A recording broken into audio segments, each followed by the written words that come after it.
A crumbling manor stands at the end of a lane no one uses. 3 stories of grey stone, roof half gone, windows like dead eyes staring at a bruised English sky. A narrow path cuts through the hedgerows toward it, and on that path, a woman, alone, dragging a trunk through the mud, a grey dog pressed against her leg. She's 21, a widow, and in her coat pocket, a deed to this ruin signed for £3 by the family that wanted her erased. They expected her to fail, to crawl back, to break. But inside those walls, sealed behind brick and silence for over 40 years, something waits, something breathing, something worth more than anyone imagined. She doesn't know it yet. She's about to. What would you do if the family that was supposed to protect you was the one that threw you away? If the people who stood beside you at a funeral, who held your hand while the priest read from Psalms, who whispered how sorry they were, turned around and handed you a death sentence, wrapped in a ribbon, signed with a smile. That is exactly what happened to Eleanor Ashford, 21 years old, a widow of 4 months, standing in a London solicitor's office in the autumn of 1885, wearing a black dress she had not taken off in 17 weeks, watching her brother-in-law sign away a crumbling ruin and call it generosity. The office smelled of pipe tobacco and old leather, the kind of room designed to make a person feel small. High ceilings, dark wood, a portrait of someone important staring down from the wall with the quiet authority of a man who had never been questioned in his life. Frederick Ashford sat across the desk from her, legs crossed, hands folded, the picture of a man at ease with the world. And why wouldn't he be? He had the townhouse in Belgravia, the estate in Hampshire, the shipping shares, the seat on the board. He had taken everything his younger brother Cedric left behind: the paintings, the silverware, the small mahogany writing desk where Cedric used to sit on Sunday mornings sketching birds from the garden window. All of it gone, folded into the vast machinery of Frederick's wealth like a leaf swept under a wheel. And for Eleanor, the widow, the outsider, the farmer's daughter who had dared to marry above her station, for her Frederick had something special. Harrowden House, he announced, his voice filling the room the way expensive cologne fills a small elevator. Too much, everywhere, impossible to escape. The original family seat, been in the Ashford name for over a century, needs a bit of love, perhaps, but we feel it's only right that Cedric's wife should have a piece of his heritage. A piece. He said it the way you'd describe a broken plate or a torn curtain.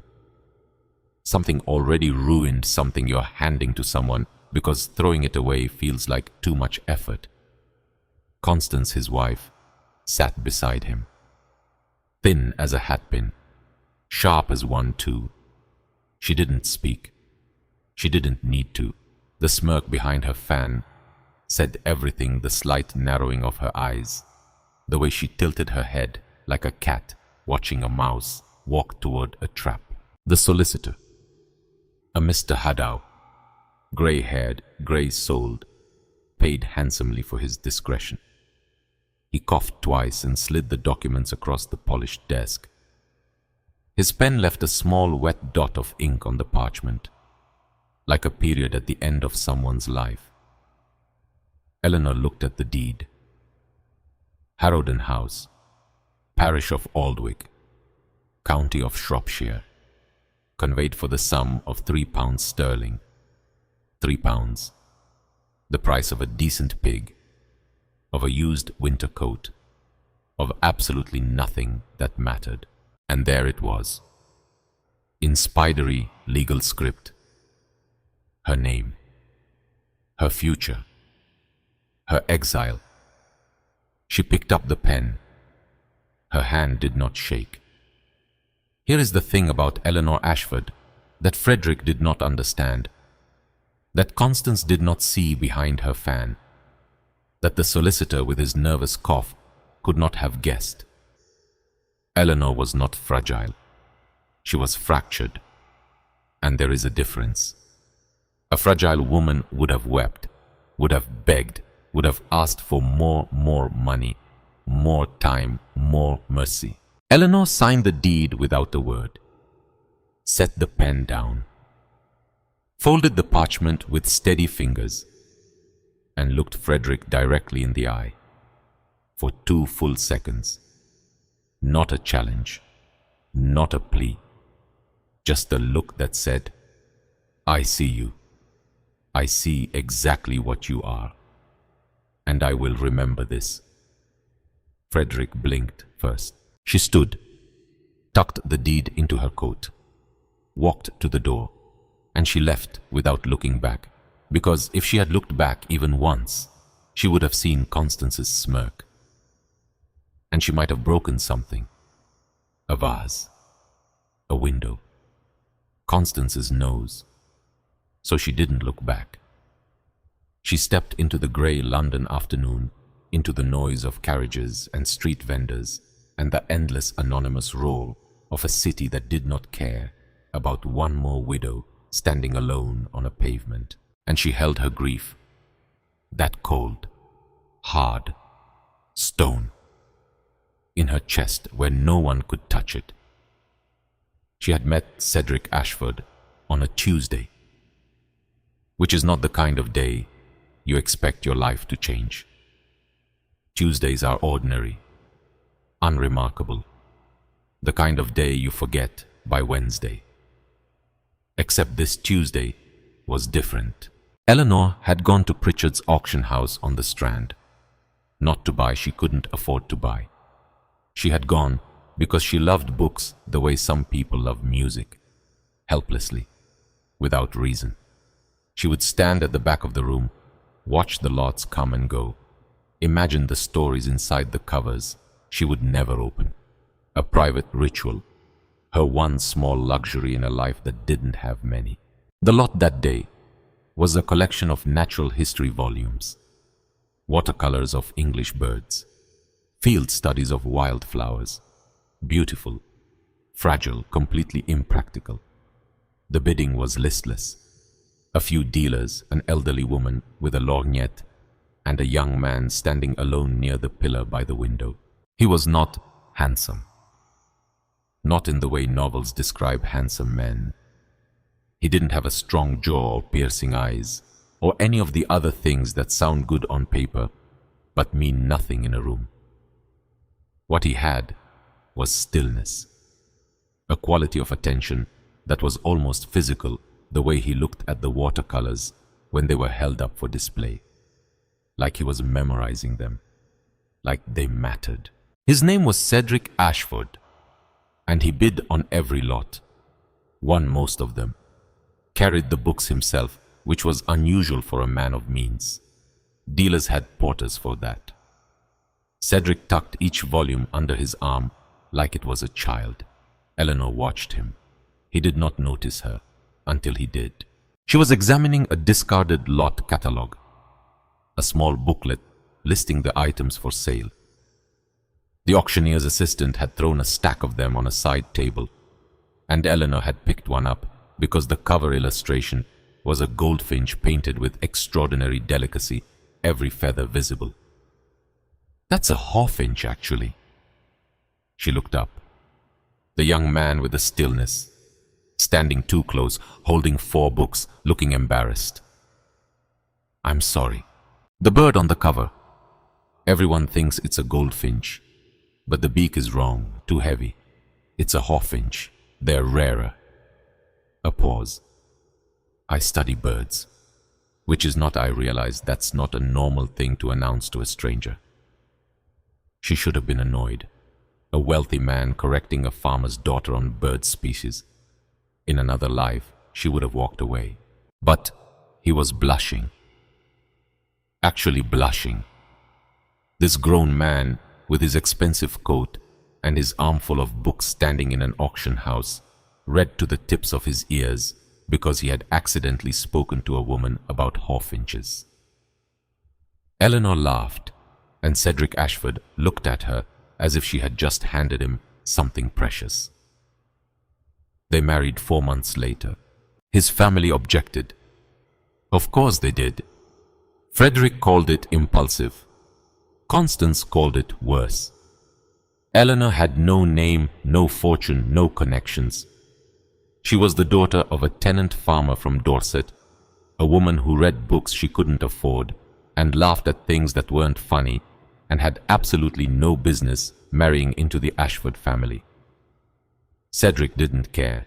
"They don't see you," he told her once, sitting in the window seat of their small rented rooms in Bloomsbury, sketching a wren from memory. "They look at you and see a problem. I look at you and see the only honest person I've ever met." 8 months. That's how long they had. 8 months of mornings and evenings and arguments about whether to have toast or porridge. Of Cedric leaving charcoal sketches on every flat surface. Of Eleanor reading aloud from novels while he painted their voices tangling together in the lamplight of those small warm rooms. Of the dog Moss, a grey lurcher with amber eyes that Cedric had rescued from a street in Camden. The dog slept between them every night, a warm comma of fur connecting 2 sentences.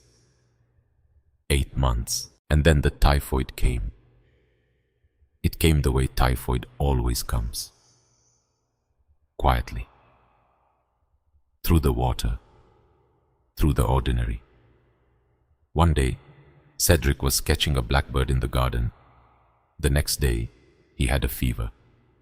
The day after that, he couldn't stand. 3 weeks later, he was gone. Eleanor sat beside him the entire time, held his hand while the fever burned through him, watched his face become someone else's face, someone older hollowed out, already leaving. On the last night, he opened his eyes, clear for a moment, present. "You're stronger than you think, Eleanor. Don't ever let anyone tell you different." And then he closed his eyes. And that was it. 21 years old, a widow, alone in rented rooms with a grey dog and a box of charcoal sketches, and absolutely no idea what came next. The Ashfords came for Cedric's things within the week. Constance supervised. She moved through the rooms with a clipboard tagging furniture boxing paintings. She did not speak to Eleanor except once. "You'll want to find lodging, I expect. We'll need this flat cleared by Friday." Friday. 5 days to dismantle a marriage, to pack up a life, to disappear. And so Eleanor Ashford learned the first rule of widowhood in Victorian England, that grief is a luxury the poor cannot afford, that mourning has a cost, and that the dead, however much they loved you, cannot protect you from the living. She arrived in Aldwick on the back of a carrier's cart, a single wooden trunk, the dog, the deed to a house she had never seen, and exactly 4 shillings in her pocket. Mr. Dunley, a tenant farmer from her father's parish, was the only person from her old life who had shown any kindness. He had appeared at her London lodging the day before she left, his face creased with worry. "It's not right, Eleanor, sending you off to a place like that." He pressed a small, heavy purse into her hand. She tried to refuse. He wouldn't hear it. "It's not much, but it'll see you through the first weeks, and I've paid the carrier. He'll take you all the way." She wanted to thank him, but the words wouldn't come, because kindness, when you have been without it for a while, hits differently. It doesn't comfort. It breaks something open, and she couldn't afford to be broken, not yet. The cart rattled into Aldwych just past noon. A small village. Stone cottages along a single muddy lane. A church with a square tower. A bakery. A general store. An inn called the Copper Penny. A blacksmith's forge where a man stood watching her with arms like bridge cables. Everyone watched. That's the thing about small English villages in 1885. Nothing arrives without being seen. Nothing passes through without being noted, commented on, filed away for discussion over supper. And Eleanor Ashford, in her worn black dress with her single trunk, her grey dog, and her pale, exhausted face, she was the most interesting thing to happen to Aldwych since the church roof collapsed in the winter of '71. The whispers started before the cart stopped moving. That's her, the widow, London girl, married in Ashford, above her station if you ask me. Took the old house, Harrowden. Nobody's lived there in decades. Fool's errand. She'll be on the parish before Christmas. Eleanor paid the carrier his fare, climbed down, stood in the mud, felt the weight of 100 eyes behind twitching curtains, and Moss pressed his grey muzzle into her hand. Warm, solid, the only thing in the world that was still on her side. Which way to Harrowden House? She asked the carrier. He gestured vaguely toward a lane at the edge of the village, a narrow gap between two hedgerows. More suggestion than road. 1.5 miles, maybe 2. Can't miss it. He paused, looked at her. Something like pity crossed his weathered face. Sure you don't want a room at the Penny for the night? It's getting on. No. She was not sure. She was not sure of anything. I'll be fine, she said, and she walked. Toward the lane, toward the hedgerows, toward the house that cost £3, with her trunk dragging behind her and her dog at her heel and the entire village of Aldwych watching her go. Certain every one of them that they would never see her again. The lane to Harrowden House was more tunnel than path. Overgrown hawthorn and elderberry pressing in from both sides. Ivy crawling across the ground like slow green fingers. The light dimming with every step as the canopy closed overhead. Moss trotted ahead, ears flat, tail low, sniffing the damp air with the cautious anxiety of a dog who knows something is wrong but can't explain it because he's a dog. Eleanor dragged her trunk over roots and through puddles. Her boots, already worn thin, squelched in the mud. Her breath came in short, sharp bursts, not from effort, but from something else. Something she wouldn't name. And then the lane opened, and she saw it. Harrowden House, silhouetted against a sky the color of a bruise, purple-gray, swollen with rain that hadn't fallen yet. 3 stories of grey stone slumped against the hillside like something exhausted, like a body that had been standing too long and finally given up. Slate tiles missing from the roof in great ragged gaps exposing the skeleton of timber beneath. Windows boarded over or shattered the remaining glass, catching the last weak light like dead eyes.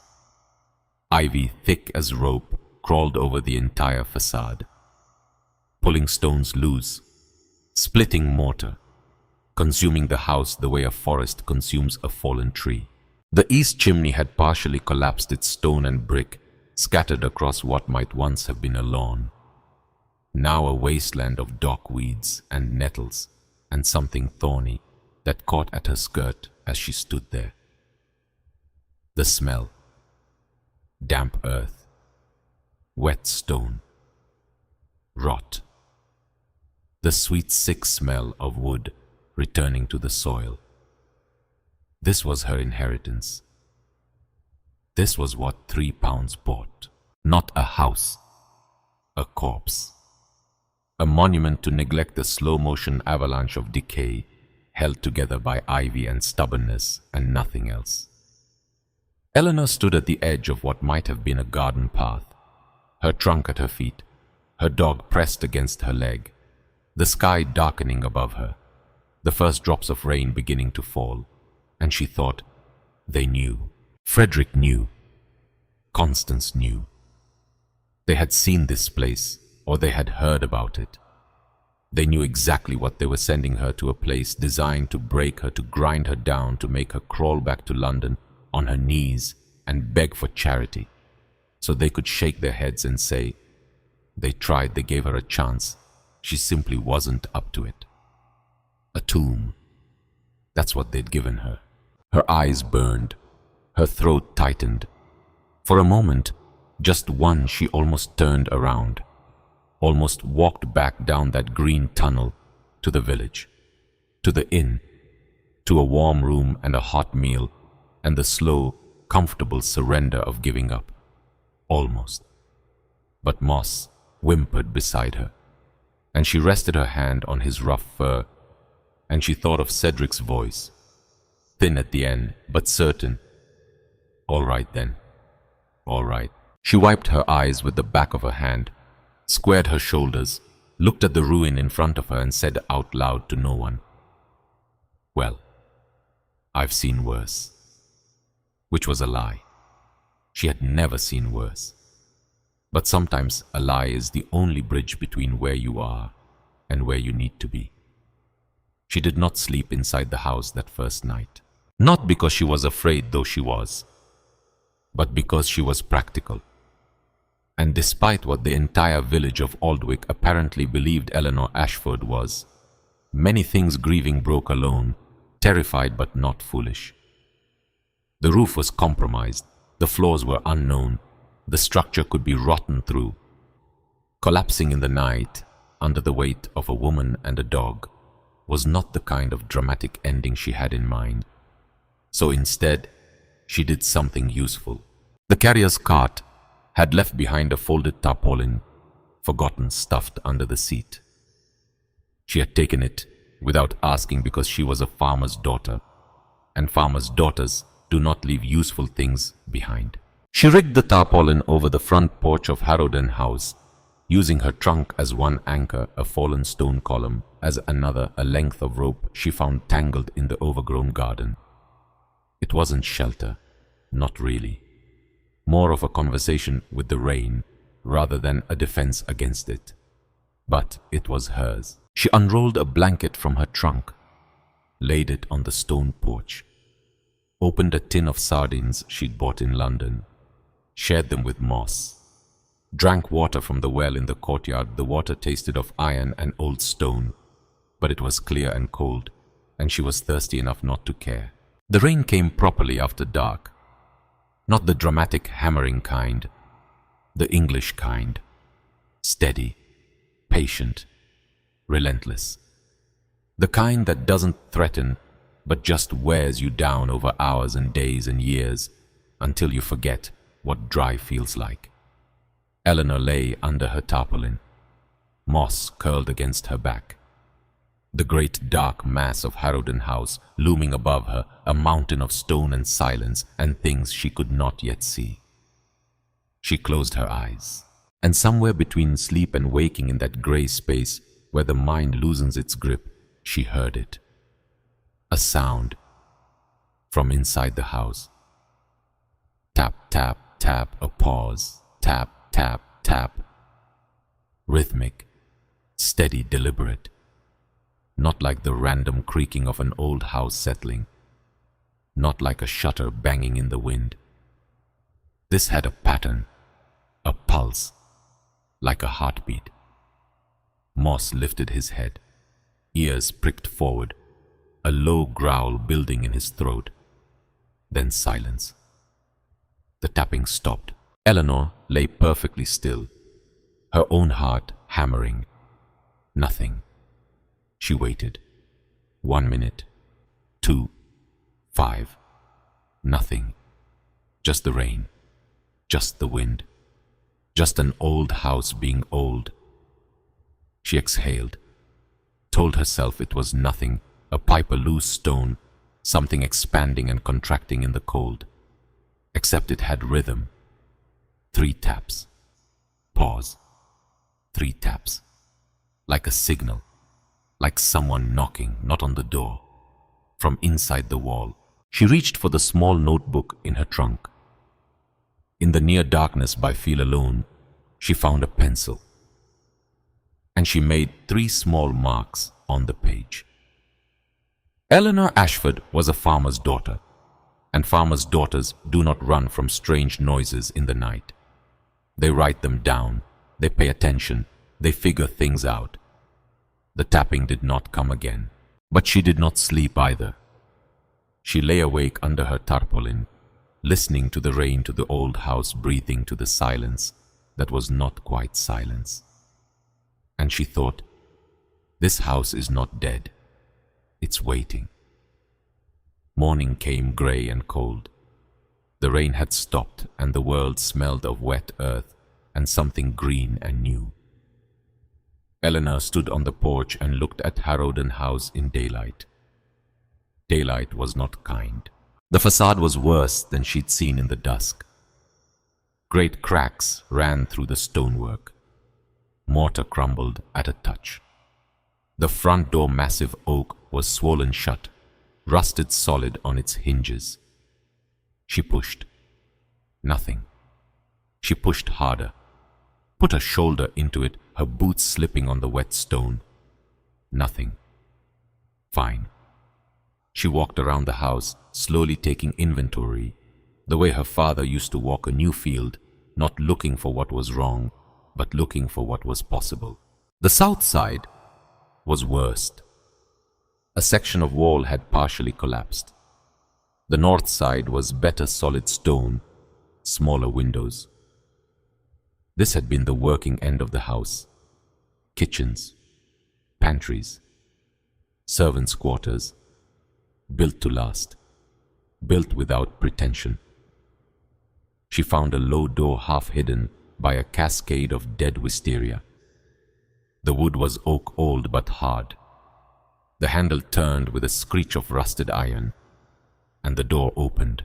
A breath of cold air, stale, heavy with damp, but not the sweet rot of the main house. Something cleaner, stone and earth. She ducked through and found herself in a narrow corridor.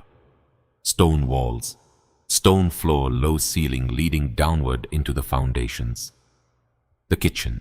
It was in the basement, as kitchens often were, in houses of this era. A large room with a vaulted stone ceiling, the kind that had been holding up buildings since the Romans. It would stand for another 500 years. No question. A massive fireplace dominated one wall, black with centuries of soot. An iron range, rusted but intact. A stone sink. A single small window set high in the wall, letting in a rectangle of grey light. The floor was flagstone, coal, damp but solid. Not a crack. Eleanor stood in the center of this room, turned slowly, looked at the walls, the ceiling, the fireplace, and for the first time since London, something shifted inside her. Not hope. Hope was too large, too fragile, too dangerous for someone standing in a basement in a ruin. But possibility. A small green shoot of possibility, pushing through the stone. This room was sound. This room was shelter. This room could be a beginning. 3 days. That's how long it took to make the kitchen livable. 3 days of work so physical, so consuming that her grief had nowhere to land. Day 1, she swept. Decades of dust and debris, dead leaves blown in through cracks. The desiccated remains of a bird's nest in the chimney. She used a broom she fashioned from a branch and a bundle of heather, and her arms ached by noon. By evening they had stopped aching and gone numb which was better. Day 2, she scrubbed. Water hauled from the courtyard well, in a bucket trip after trip up the stairs, down the stairs, each bucket heavier than the last. She scrubbed the flagstone floor until it showed its original color, a pale honey gold. She scrubbed the stone sink until the drain cleared. She scrubbed the fireplace until the iron beneath the soot revealed itself, still solid, still functional. Day 3. The fire. She had gathered wood from the overgrown woodland behind the house. Dead branches dry enough to burn. She stacked them in the fireplace, twisted old newspaper for kindling, struck a match. The first match sputtered and died. The second caught, then went out. The third held. The flame licked the paper. The paper caught the kindling. The kindling caught the wood. And fire, warm golden fire, pushed back the darkness. The shadows retreated to the corners of the room. The stone walls glowed amber. The coal that had lived in this kitchen for over 40 years began slowly to die. Moss padded over from his spot by the door, circled 3 times, lay down on a piece of sacking Eleanor had spread by the hearth, sighed the deep, contented sigh of a dog who has finally found something warm to lie next to. Eleanor sat on the single wooden chair she'd found, pulled her shawl around her shoulders, watched the flames, and something happened. Small, quiet, easy to miss if you weren't paying attention. She smiled. Not much. Just the corners of her mouth. Just for a moment. But it was real. The first real smile since Cedric died, and it came not from joy, but from something harder to name. From the fact that she had done this, she alone with her own hands had taken a dead room in a dead house and brought it back. Not all the way, not even close, but enough. Enough to sit, enough to be warm, enough to feed the dog. It was the smallest victory in the history of victories, but it was hers. That night, the second night inside the house, the tapping came again.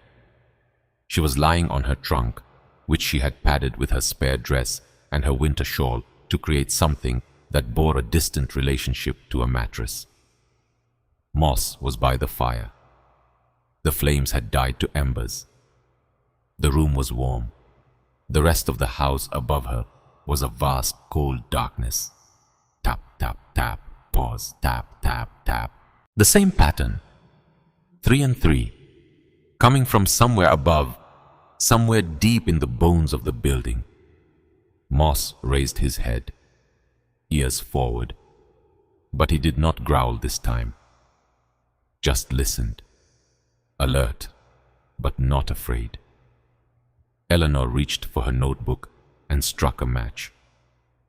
In the brief flare of light, she wrote, "Second night, same pattern, 3 to 3, approximately 11 p.m. Duration 2 minutes.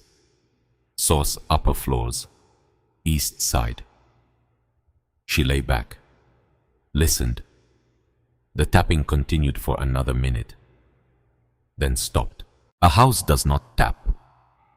A house creaks, settles, groans. A house does not keep time, unless something inside it does. She filed the thought away, not with fear, but with curiosity. The same curiosity that had made her pick up the auction catalog with the half-inch on the cover. Something was happening inside this house. Something with a rhythm, something deliberate. And Eleanor Ashford was going to find out what. Her first trip to the village for supplies nearly broke her. She walked the 2 miles back to Aldwick with a list clutched in her hand, flour, salt, candles, soap, a ball of twine. She had 4 shillings left from Mr. Dunley's purse, enough for a week, maybe 2 if she was careful. The village received her the way a body receives a splinter, with irritation and discomfort, and the vague hope that it would work itself out. The baker served her without smiling. The shopkeeper weighed her flour with exaggerated precision. Conversation stopped when she entered, started again when she left. She endured it, paid her coins, gathered her supplies, and then, outside the general store, a man she did not expect, an older man, well-dressed, leaning against a horse post with the particular interest of someone who has been waiting. Mrs. Ashford. Eleanor stopped. Yes. My name is Selwyn. I'm an associate of your brother-in-law. He smiled. The smile did not reach his eyes. Lovely part of the country. I was here a few weeks ago, actually, doing a bit of survey work on the old house. A few weeks ago. The words landed like stones in still water. Eleanor kept her face neutral. Survey work, historical interest, architecture, that sort of thing. Frederick was kind enough to grant me access before the property transferred. Another empty smile. I trust you're settling in well. She didn't answer the question because the question was not really a question. It was a probe, a finger testing for weakness. Good day, Mr. Selwyn, she said, and she walked away, her heart slamming against her ribs. She understood now. She understood everything. She went to the bakery. Not for bread, but because the baker's wife was the kind of woman who could not keep a secret if you stapled it to her forehead. Eleanor bought a penny bun she didn't want and asked casually about the stranger who'd been visiting the village. The baker's wife told her everything. Oh, that one. Came 3 weeks past with Mr. Ashford from London, Frederick, the older brother. Had 3 men with them, big fellows, labourers. They went up to Harrowden and dug up half the west garden. Looking for something, weren't they? Spent 4 days at it, dawn to dark, then left. She leaned in, found nothing. Mr. Ashford was white as a sheet when he left, furious, kicked the gate off its hinges. Eleanor walked home slowly, Moss trotting beside her, the supplies heavy in her arms, her mind heavier. So, Frederick knew there was something valuable at Harrowden House, something hidden, something worth digging for. He had come here, searched, and failed. And then, when he couldn't find it, he had given the house to her, not out of cruelty, not out of generosity, out of strategy. A ruined house with the widow inside it was still an Ashford property in all but name. A widow with no money and no support would eventually sell the house back to the family for pennies or abandon it entirely, and Frederick would swoop in at auction and try again. The £3 was not a gift. It was a deposit on a gamble. Eleanor set her supplies on the kitchen table, sat down, looked at the walls of the room she had scrubbed clean with her own hands, and she thought, "You made a mistake, Frederick, a very serious mistake. You assumed I would fail, and I don't intend to." The next afternoon, she went to the churchyard. Not to pray, though maybe she should have. She went because the churchyard was quiet, and she needed to think, to sit with the weight of what she now knew and figure out what to do with it. She sat on a stone bench near the old yew tree. Moss lay at her feet. The autumn sun was thin but warm enough. She became aware slowly of another presence. An old woman moving between the graves with the slow, deliberate care of someone who has been doing this for decades. Pulling weeds, brushing lichen from stone, tending to the dead the way you tend to a garden. The woman straightened, winced. Her eyes pale, the blue of ice that's been frozen too long, found Eleanor. She did not offer pity or scorn. She offered something rarer, attention. "You're the one up at the big house." Not a question. Eleanor nodded. The old woman took a slow step closer, moving the way old houses settle carefully, knowing which joints could be trusted and which could not. "Mrs. Wren," she said, "widow, 50 years now, though it doesn't feel like 50, feels like last Tuesday." Eleanor almost smiled. Almost. Mrs. Wren looked past her up the hill to where the dark shape of Harrowden House crouched against the skyline like a sleeping animal. "Ashford men," she said, her voice thin and dry as wind through autumn grass. 3 generations of Ashford men dug up that garden, pulled up floorboards, knocked on walls, looking for gold or silver or whatever it is men look for when they think a house owes them something. She paused, her faded eyes fixed on Eleanor with a sharpness that did not match her fragile frame. But the most precious thing in that house was never underground. Eleanor's breath caught. "What do you mean?" But Mrs. Wren was already turning away, shuffling back between the headstones, her bent back disappearing among the leaning crosses and stone angels. "Mrs. Wren, please." The old woman paused, did not turn around. "You'll know when you stop digging and start listening." And she was gone, swallowed by the churchyard, by the yew trees, by the patient silence of the dead. Eleanor walked home in the fading light, moss at her heel, the old woman's words turning over in her mind like a stone in a stream. The most precious thing was never underground. Stop digging. Start listening. Frederick had dug. Selwyn had dug. 3 generations of Ashford men had dug and found nothing because they were looking in the wrong direction, down into the earth, into the foundations, into the places where men hide gold and silver and the things they think have value. But Mrs. Wren said the treasure was never underground. So where was it? Eleanor stood at the edge of the garden path, looking up at Harrowden House, the last light catching the broken windows, the ivy-covered facade, the collapsed chimney on the east side. And she heard it again. Faint. Almost imagined. Tap, tap, tap. Pause, tap, tap, tap. The house was speaking in the only language it had. A language of knocks and echoes and small persistent sounds that most people would dismiss as nothing. Frederick would dismiss it. Selwyn would dismiss it. Any sensible, practical treasure-hunting man would dismiss it. But Eleanor was not looking for treasure. She was looking for the truth. She walked into the house, down the narrow stairs to her kitchen, lit the fire, fed the dog, sat in her chair, and for the first time, she did not try to sleep through the tapping. She listened.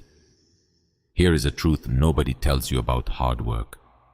It doesn't heal anything. Not really. Grief doesn't dissolve in sweat. Loneliness doesn't rinse away with well water. The dead don't come back because you scrubbed the floor hard enough. But work does something else. Something smaller, something that matters more than healing.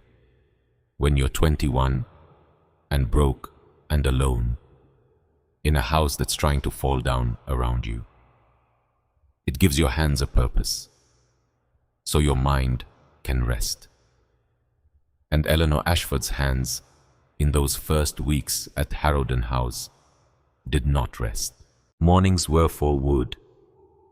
The overgrown forest behind the house was a tangled cathedral of oak and ash and hazel. Dead branches everywhere, fallen limbs the size of a man's body. She dragged them out one by one, sawed them with a rusted blade she'd found in the collapsed tool shed, stacked them against the north wall of the kitchen corridor, where the stone overhang kept the rain off. Her shoulders ached. Then they stopped aching. Her palms blistered. Then the blisters broke. Then they calloused over hard and smooth as leather. She did not recognize her own hands anymore. They were someone else's hands, a working woman's hands, strong, rough, capable, good. Afternoons were for the house, room by room, starting with the ground floor of the north wing, the servants' quarters, the scullery, the pantry, the small dark rooms where people who were paid to be invisible had lived their invisible lives. She cleared rubble, swept plaster dust, pulled rotted curtains from their rails, pried warped floorboards loose and stacked them for firewood. Every room was a small war against damp, against decay, against the patient, relentless appetite of time. She won some, lost others. The scullery roof leaked like a sieve. She patched it with salvaged slates, hauling them up a ladder she built from 2 long branches and cross pieces of oak, lashing them together with rope. It held her weight. Barely. She tried not to think about what would happen if it didn't. She reglazed a window. One window. A single pane of glass she'd bought in the village for 6pence. She spent an entire afternoon learning how to set it, mixing putty from linseed oil and chalk dust, following instructions from a water-stained book she'd found in a small study off the main hall. A practical guide to household repairs. 1838. The pages were stiff with damp, the diagrams barely legible. But it worked. One window. Out of 40. It took the entire afternoon. At this rate, she would finish the house in approximately 700 years. But the window was clear and it let in the light. And when she stood back and looked at it, this one clean, bright rectangle in a wall of broken glass and rotten boards, it felt like a sentence in a new language. The first word of a story she was only beginning to write. The village came around slowly. Not all at once. Not with open arms. More like a river wearing down a stone gradually by degrees, with a kind of reluctant inevitability. The baker started it. A man named Coombs, wide as a doorframe, red-faced, hands like bread loaves. He had served Eleanor in silence for the first 3 weeks, weighing her flour with suspicious precision, counting her coins with the care of a man who expected to be cheated. Then one morning she came in, set her coins on the counter, asked for a half loaf. He gave her a full one. She looked at it, looked at him. "That's a full loaf." "For the dog," he muttered, not meeting her eyes, wrapping the bread in paper with sudden unnecessary concentration. Dogs need feeding. She didn't argue. She took the bread, said thank you, left. And that was the first crack in the wall. The first small kindness from a village that had written her off. Coombs would deny it later, of course. Would tell his wife it was a mistake, he'd miscounted, won't happen again. But it did happen again, and again, until the miscounting became a habit, and the habit became something nobody mentioned, because mentioning it would mean admitting it was deliberate, and Coombs was not a man who admitted to deliberate kindness. It would ruin his reputation. Reverend Ashby was next. A thin, quiet man with spectacles and a voice like warm milk. He appeared at Harrowden one afternoon, carrying a bundle of old blankets, moth-eaten, smelling of camphor and someone else's life. "From the parish stores," he said, standing awkwardly in the kitchen doorway, as if entering the house might commit him to something he wasn't ready for. "They're not much, but the nights are getting colder." "Thank you, Reverend." He nodded, turned to leave, paused. "The village talks, Mrs. Ashford, you know that." "I know. They're not talking the way they were." Another pause. "They're starting to wonder if you might actually stay." He left. Eleanor spread the blankets on her trunk bed. They smelled of strangers, but they were warm. Nell came on a Wednesday, which, like Tuesday, is not a day you expect to change your life. But life has a habit of ignoring the calendar. Eleanor was in the village buying candles. A girl of perhaps 16 or 17 was stacking shelves behind the counter, moving with the particular caution of someone who has learned that visibility is dangerous.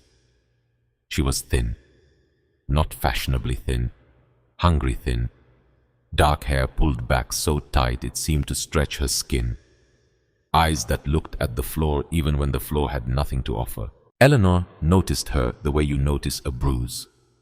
Not immediately, but once you see it, you can't unsee it. The girl's name was Nell. She worked at the Copper Penny, the village inn, not as staff, as something less than staff. She cleaned rooms, carried water-scrubbed pots, slept in a closet behind the kitchen. The innkeeper, a man named Greer, brought loud, the kind of man who took up more space than he deserved, treated Nell the way some people treat furniture, useful when needed, invisible otherwise, occasionally kicked. Eleanor learned this in pieces. From the baker's wife, from Reverend Ashby, from the way the villagers mentioned Nell's name with a quick downward glance, the way you mention something shameful that everyone knows about but nobody does anything about. That's how it works in small places, in tight communities. The cruelty you can see from your window becomes wallpaper. You stop noticing it. It becomes normal. Until someone new arrives, someone with fresh eyes, someone who hasn't learned to look away. The first time Nell came to Harrowden was after dark. Eleanor heard a knock, soft, almost apologetic. She opened the kitchen door to find the girl standing in the rain, holding a covered basket. From the inn kitchen, Nell whispered, "Leftovers. Mr. Greer won't miss them. A meat pie, half a round of cheese, 2 apples, a heel of bread." Eleanor looked at the girl, at the food, at the rain running down the girl's thin face. "Come inside." "I can't stay. He'll notice." 1 minute just to get dry. Nell hesitated, then stepped inside. Stood by the fire, her dress steaming, her eyes wide, taking in the scrubbed floor, the clean hearth, the single glazed window. "You did all this?" she asked, her voice so quiet Eleanor had to lean in. "I did. Alone, alone." And something passed between them. Not words. Something older, something that doesn't need language, recognition. The look of one person who has been alone too long, seeing another person who understands exactly what that means. "I could help," Nell said. "Evenings, after he's asleep, I could come up, help you clean, or fix things. I'm good with my hands." "What would you want in return?" A long pause. The fire crackled. Moss watched from his spot by the hearth, patient and amber-eyed. "Teach me to read." Eleanor blinked. "You can't read." Nell shook her head, the shame of it visible in the way she held her shoulders pulled and protected. "Nobody ever taught me. My mother died when I was small. My father..." She stopped. "Nobody taught me." Eleanor looked at this girl, this thin, wet girl standing in her kitchen, asking for the one thing that cost nothing to give. "Come tomorrow evening," she said. "Bring whatever leftovers you can manage, and I'll teach you every letter in the alphabet." Nell smiled, and it was a smile that rearranged her entire face, that turned a frightened girl into someone you could suddenly see the future of. Eleanor thought, so this is how it starts. Not with grand gestures or speeches. One person helping another person in a cold kitchen in a ruined house with nothing to offer but time and warmth and the simple belief that every person deserves to read their own name. Nell came every evening after that. They developed a routine. Nell would arrive after dark, carrying whatever she could scavenge from the copper penny kitchen. Cold potatoes, stale bread, once gloriously half a roast chicken that Greer had thrown at the wall in a rage, and Nell had quietly retrieved from the floor, wiped clean, wrapped in a cloth. They didn't discuss the wall throwing. Some things are better left acknowledged only by the eating. They ate together. Then Eleanor taught. She used Cedric's old copy of Shakespeare, the only book she'd kept from his collection. She started with the letters, scratching them in charcoal on a flat stone. A, B, C, Nell learned them the way a thirsty person drinks water, desperately, gratefully, without stopping to breathe. Within a week she could write her own name, Nell. She stared at the letters on the stone. Her letters, her name, in her own hand, and cried. "It's just letters," Eleanor said gently. "It's not just letters," Nell said. "It's proof that I exist." Eleanor understood. She had felt the same thing standing in Frederick's solicitor's office, signing her name on the deed. The signature was proof that she was real, that she mattered, that no one could erase her. Letters are power. Reading is power, and power, even the smallest kind, changes everything. It was during the 4th week that Eleanor found the wall. She had been working her way through the ground floor rooms of the north wing, clearing, cleaning, cataloging, making lists of what could be saved and what was lost.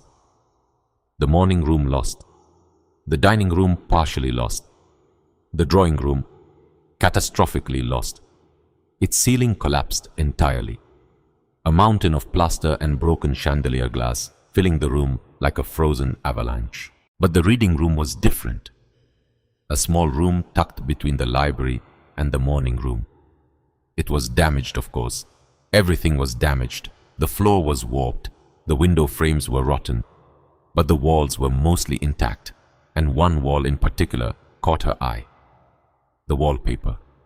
Throughout the house, where wallpaper survived at all, it was the same pattern, a dark floral print, roses and thorns, Victorian conventional, peeling away in great sad strips like sunburned skin.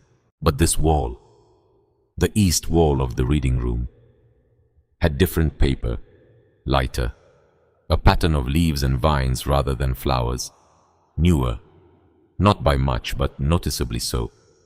Someone had repapered this one wall while the rest of the house rotted. Why? Eleanor stood in front of the wall, touched it. The paper was damp but intact. She found an edge near the baseboard where it had lifted slightly from the plaster. She peeled, slowly, carefully, the way you peel a bandage when you're not sure what's underneath.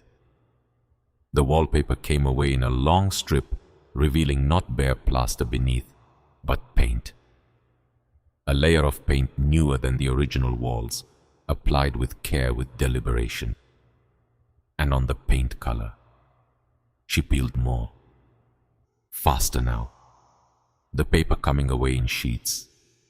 Moss watching from the doorway, cocking his head at the strange urgency of her movements. And as the wallpaper fell away, the painting emerged. A mural, covering the entire wall, floor to ceiling, orchids, dozens of them, painted with extraordinary botanical precision. Every petal, every vein, every curl of root and leaf rendered in detail so fine it could have been a scientific illustration. But it wasn't scientific.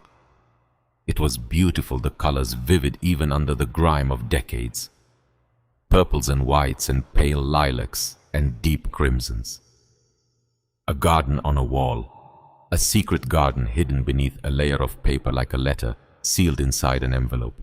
Eleanor stood back, plaster dust in her hair, strips of wallpaper at her feet. In the bottom right corner of the mural, two initials painted in the same careful hand. E.H. Edmund Heartfelt, the last master of Harrowden House. She knew the name. Everyone in Aldwych knew the name.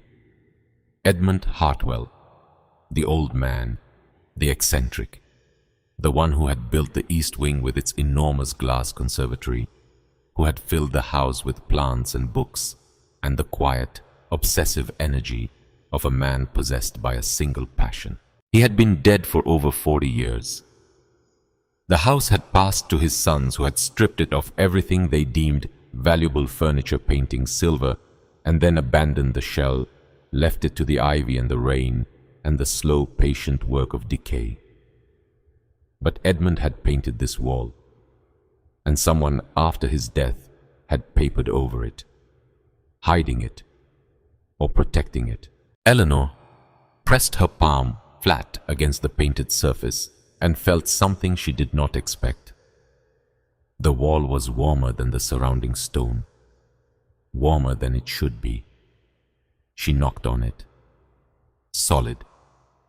She knocked again, harder, moving her fist across the surface, left to right, top to bottom, listening. Solid. Solid. Solid. Solid. Hollow. One section, near the center of the mural, where a particularly striking orchid bloomed in pale lilac and silver. The wall sounded different, thinner, resonant, like a drum. There was something behind it. She didn't open it immediately. She needed tools, and the wall was plaster over brick, and you don't punch through a wall with your bare hands, no matter how many novels suggest otherwise. And she was afraid, not of what was behind the wall, but of what it meant. If there was a hidden space behind a painted wall in a house that 3 generations of men had torn apart looking for treasure, then the treasure was here, right here, behind a painting of orchids that no treasure hunter would look at twice. Mrs. Wren's words circling in her mind. The most precious thing was never underground. Stop digging. Start listening. Not underground. In the walls. Hidden in plain sight by a man who knew that the kind of people who would come looking for value would never think to look at beauty. Because beauty to men like Frederick was not valuable. It was decoration. It was wallpaper, something you cover up, something you look through, something that doesn't count. Edmund Heartfelt had known this, and he had used it. That night the storm came. Not a gentle English rain. Not the patient drizzle she had grown accustomed to. This was something else, entirely a biblical fury, the kind of storm that makes you think someone upstairs is angry and has found the furniture to throw. It started with wind, a low moan that built to a howl, then a shriek, the kind of sound that gets inside your chest and pulls at something primitive. Then the rain, not falling, but driving horizontal sheets of water hurled against the windows like fists. The temperature dropped. The fire in the kitchen hearth guttered and spat as wind screamed down the chimney. Moss pressed himself flat against the Florier's back, eyes wide. Eleanor moved through the ground floor, checking windows, checking doors. The old house groaned around her timbers, creaking under the stressed slates, tearing free from the roof overhead and crashing into the courtyard like thrown plates. The scullery roof went first. The patch she had spent 3 days building, 3 days of hauling slates up a homemade ladder, 3 days of cut fingers and aching shoulders. Gone. Torn away in a single gust. Water pouring in a waterfall of cold rain cascading onto the stone floor. She grabbed buckets, oilcloths, anything she could find, trying to divert the flood her dress soaked through in seconds, her hair plastered to her face, her hands shaking not from cold, but from the sheer overwhelming impossibility of fighting a storm with a bucket. Then the window in the great hall shattered. The sound was enormous, an explosion of glass and wind, the storm tearing into the house through the gap, a howling force that seemed alive and malevolent. Papers and dust and fragments of rotten curtain whipped through the air. Eleanor ran to the hall, dragged a heavy sideboard across the floor, her boots slipping, her muscles screaming, shoved it against the window opening. It wasn't enough. The wind pushed around it, threw it over it. She was losing. The house was losing. And then a pounding at the kitchen door. Not the tapping from the walls. This was desperate, human. Fists against wood. Moss barked. Once, sharp. Eleanor stumbled down the stairs and opened the door. Nell, soaked, shaking, her thin dress clinging to her frame like wet paper. Her left cheek red, the shape of a hand visible on her skin, even in the candlelight. "He hit me." She said it simply without drama, the way you report the weather. "Broke a glass. My fault. He hit me, told me to get out." Behind her the storm screaming, "Come in. I've nowhere. Come in." Eleanor pulled her through the door, slammed it shut against the wind, wrapped the girl in the blanket. Reverend Ashby had brought sat her by the fire. Moss padded over and pressed his warm weight against Nell's legs, and the girl buried her fingers in his fur, without thinking the way you reach for something solid when the ground is moving. For a moment, they just sat. Two women in a basement kitchen, in a ruined house in a storm, the ceiling leaking the wind, howling the world outside, trying to tear everything apart. "Are you all right?" Eleanor asked. Nell touched her cheek, winced. "I've had worse," which was not an answer. But Eleanor understood, because some questions aren't really asking what they're asking, and some answers aren't really answering. "Stay here by the fire. I need to deal with the roof." "I'll help." "Nell, you're shaking. And you're alone, so I'll help." There was no arguing with it. The girl stood, shrugged off the blanket, squared her thin shoulders, and together they climbed the stairs into the chaos of the storm-ravaged house. The scullery roof was the crisis water pouring through the gap, spreading across the floor. If it reached the kitchen stairs, it would flood their only dry space. Eleanor had one tarpaulin left, the same one she'd used as shelter that first night. She needed to get it over the hole from outside, which meant the ladder, in the storm, in the dark, on a roof that was already compromised. She looked at Nell. Nell looked at her. "I'm lighter," Nell said. "I'll go up. You hold the ladder." "Absolutely not. I'm 7 stone soaking wet. The ladder won't hold you in this wind. You know it." Eleanor knew it. She hated knowing it, but she knew it. "If it shifts even an inch, you come down." "Yes, ma'am."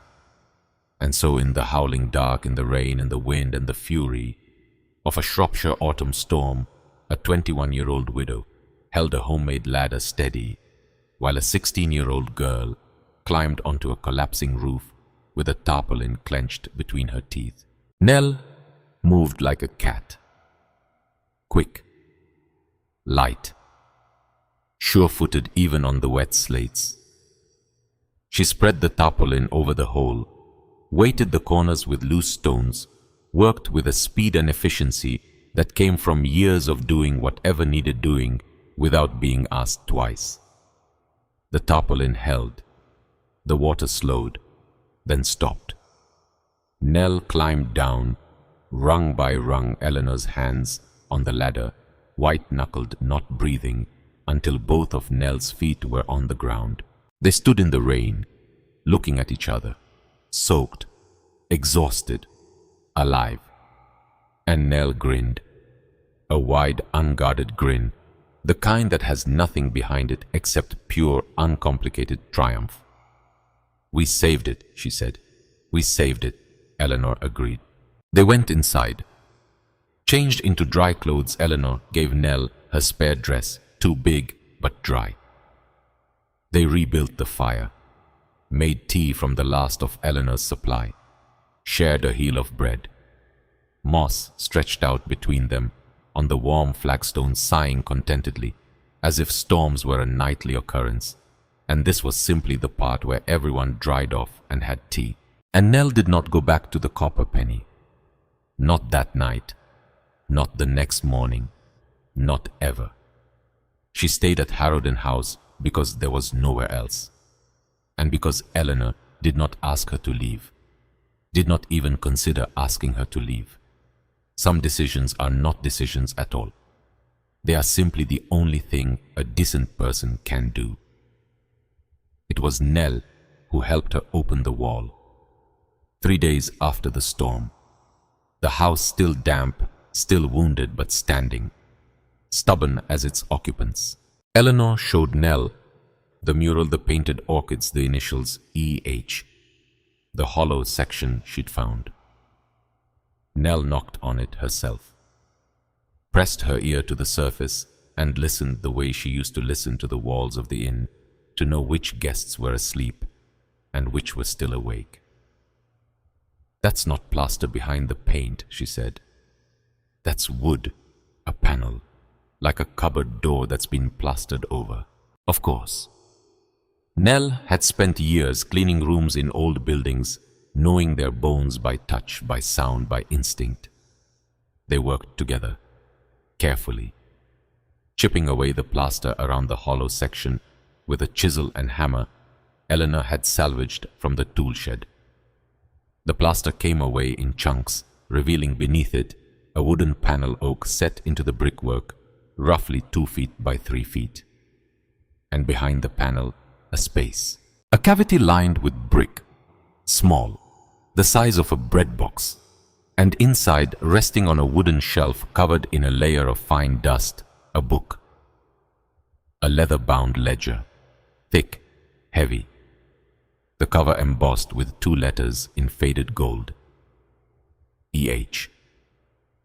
Eleanor lifted it out with trembling hands. Not from cold, not from effort, from the absolute certain knowledge that she was holding something that had been waiting for 42 years for someone to find it. She read it that night, in the kitchen, by firelight. Nell asleep on a pallet by the hearth, Moss curled at her feet, his breathing slow and even. The house quiet, the tapping silent for once. The paper was thick, high quality. The ink faded to a warm brown. The handwriting elegant, practiced the script of a man who had been educated to write beautifully and never lost the habit. The first entry, May 12th, 1840. "My sons, I fear, see only the land. They see the fields as revenue, the woods as timber, the house as a monument to their own importance. They do not see the life that it holds." Edmund Hartwell, botanist, orchid breeder, the last true master of Harrowden House, the man who had painted the mural, who had built the East Wing, who had spent his life in the quiet, obsessive pursuit of a single improbable dream. The perfect orchid. The journal chronicled decades of work. Expeditions to the jungles of Borneo and the mountains of Yunnan. The delicate science of cross-pollination, the patience required to wait years for a single seed to flower. The failures, hundreds of them. Crosses that produced nothing. Seedlings that died. Blooms that were close, so close but not quite. And then in an entry dated September 1841, the tone changed. It has flowered. After 17 years of work, it has flowered. I have no words adequate to the moment.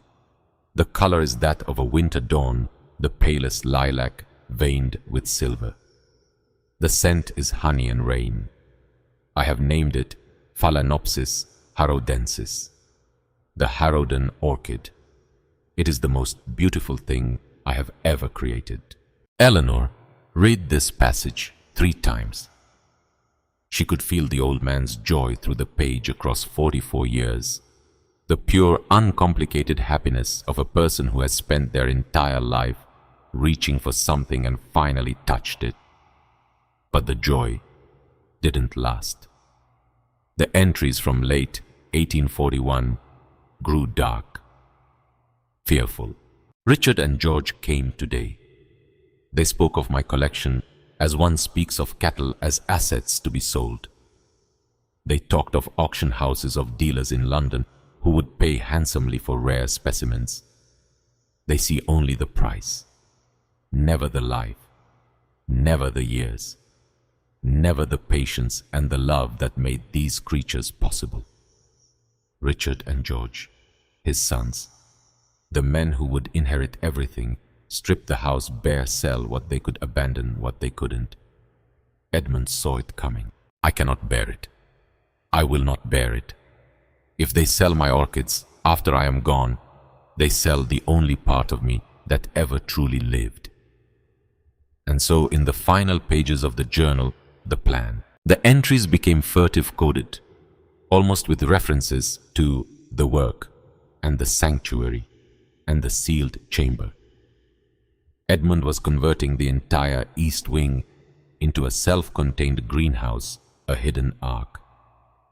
He was sealing it off, bricking up the entrance, disguising it as a structural repair to the failing east chimney. His sons would see a wall, a blocked corridor, a section of the house closed off for safety.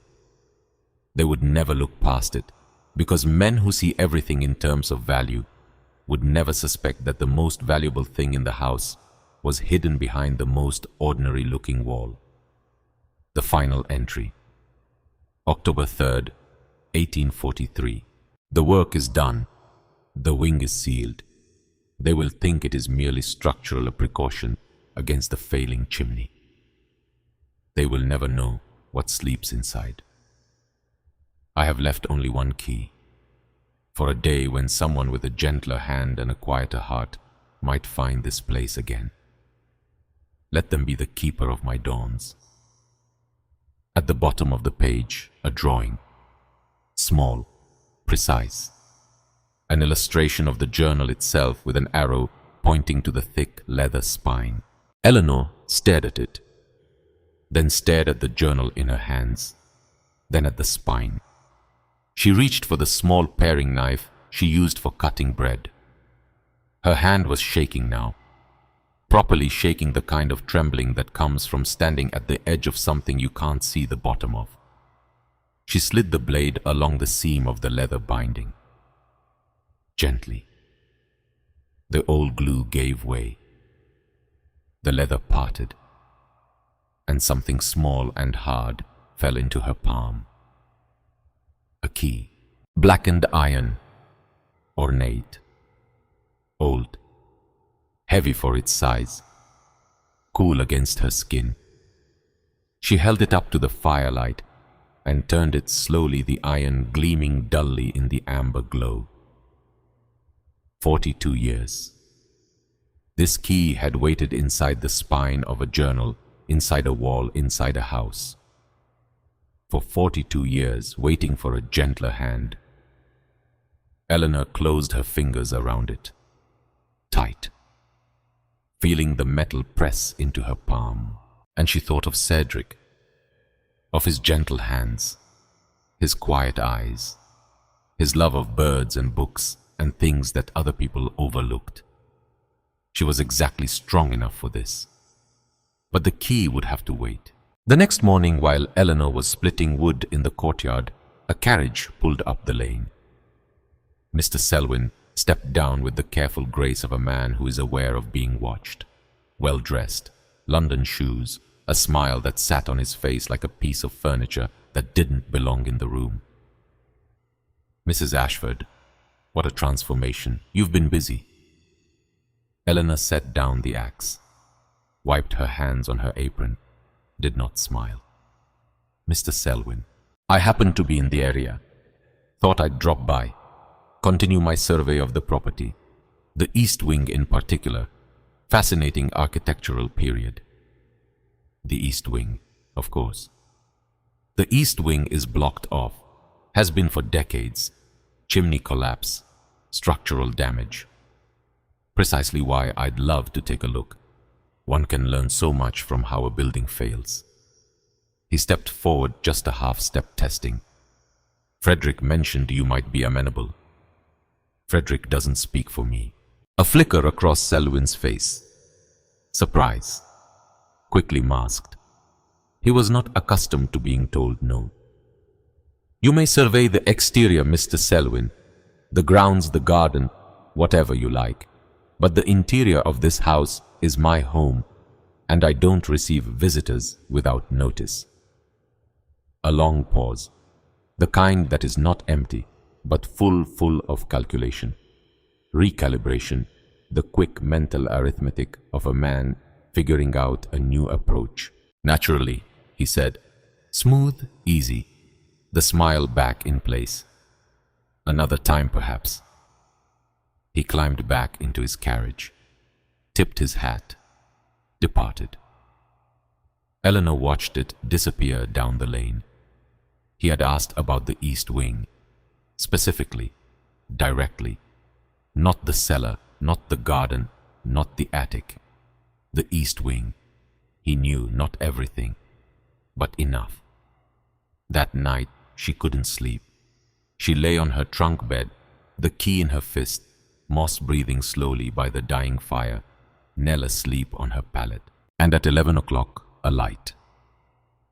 Flickering, moving, outside the east wing windows. Eleanor sat up and went to the small kitchen window. A lantern moving along the base of the east wing wall. Someone walking slowly, examining the stonework, testing the boarded windows, looking for a way in. Moss growled, low, deep. The light stopped, held still for a moment, then went out. Footsteps receding, rapid, the sound of someone leaving in a hurry. Eleanor stood at the window for a long time, watching the darkness, her breath fogging the glass. She went to Mrs. Wren the next morning. The old woman was in her usual place, the churchyard, tending graves with the devotion of a priestess at an altar. She did not seem surprised to see Eleanor. "Mrs. Wren, I need to ask you something about a man named Selwyn." The old woman straightened slowly. The sharpness in her faded eyes belied her fragile frame. "I wondered when you'd ask. You know him? He came here 3 years ago with your brother-in-law." She said Frederick's name, the way you say the name of a disease. "They came with men workers, dug up the west garden for a week, looking for a cellar, a vault, something underground. They found nothing. Nothing. Because there's nothing to find underground." A pause. "Selwyn is a collector. Plants. Rare specimens. He's heard stories about Edmund Hartwell's orchids. Everyone in certain circles has heard the stories. A collection of extraordinary value sealed away somewhere in the house when Edmund died." The pieces clicking into place, finally forming a picture. "So Selwyn found out about Harrowden from Frederick. They dug, found nothing, and Frederick gave me the house." Mrs. Wren nodded. "A widow with no money, no support, living in a ruin. Eventually you'd give up, sell the house for a few pounds back to the family or to Selwyn directly, and they'd try again with more time, more tools, without a tenant in the way." Eleanor felt the key in her pocket, a small, hard secret pressing against her thigh. But I didn't give up. No. Something in Mrs. Wren's faded eyes, not quite a smile. Something deeper, something like recognition. No, you didn't. Eleanor took a breath. I know how to reach it. What Selwyn is looking for, I know how to get there. Mrs. Wren was silent for a long time. The churchyard quiet around them, the wind moving through the yew trees with a sound like whispered conversation. Then you'd best do it soon, she said finally, before he finds another way. Eleanor walked home fast, Moss trotting to keep up, the key in her pocket like a coal. She knew the full picture now. Selwyn and Frederick partners, treasure hunters in tailored coats. They had spent years chasing a rumor, the legendary Heartfelt orchid collection, hidden somewhere in a crumbling house in Shropshire. They had dug, searched, failed. And then they had given the house to Eleanor, a chess move, a calculated cruelty dressed up as generosity. Except she hadn't broken. And now she had the key that Edmund Heartfelt had hidden inside the spine of a journal, inside a wall, behind a mural of orchids protected by layer upon layer of deliberate concealment. Edmund had understood with perfect clarity that the men who would come looking would never look at a painting of flowers. They would dig in the garden, tear up floorboards, knock on walls. But they would never peel away wallpaper to admire a mural, never read a journal about orchid cultivation, never understand that the most valuable things in life are hidden, not in darkness, but in beauty. She arrived at Harrowden House, stood in the corridor, looking at the east wing wall, the bricked-up archway, the cracked plaster, the crude work of men who had sealed this passage 42 years ago on the orders of a dying botanist. Nell appeared behind her, quiet as always. Are you going to open it? Eleanor held up the key. It caught the light from the corridor window. Tomorrow. First light. Nell nodded. And that night, for the first time since she had arrived at Harrowden House, the tapping did not come. As if the house knew. As if it had been tapping all this time, trying to lead her here to this corridor, to this wall, to this moment. And now that she had arrived, it could finally rest. First light. That's what she had said. First light, and she meant it. Eleanor was awake before the sun, before the birds, before the pale grey line of dawn had even begun to separate the sky from the hills. She lay on her trunk bed in the kitchen, eyes open, staring at the vaulted stone ceiling. The key in her hand, where it had been all night, pressed so tightly into her palm that she could feel the shape of it embossed on her skin. Today, no more waiting, no more listening, no more lying awake at midnight, passing the tapping sounds of a house that had been trying to tell her something for weeks. Today, she would open the door. Nell was already awake, sitting by the hearth feeding the fire with small sticks, her face lit from below in amber. She didn't say anything, didn't need to. She just looked at Eleanor and nodded. Moss stood, stretched, shook himself, his tags jingling in the quiet.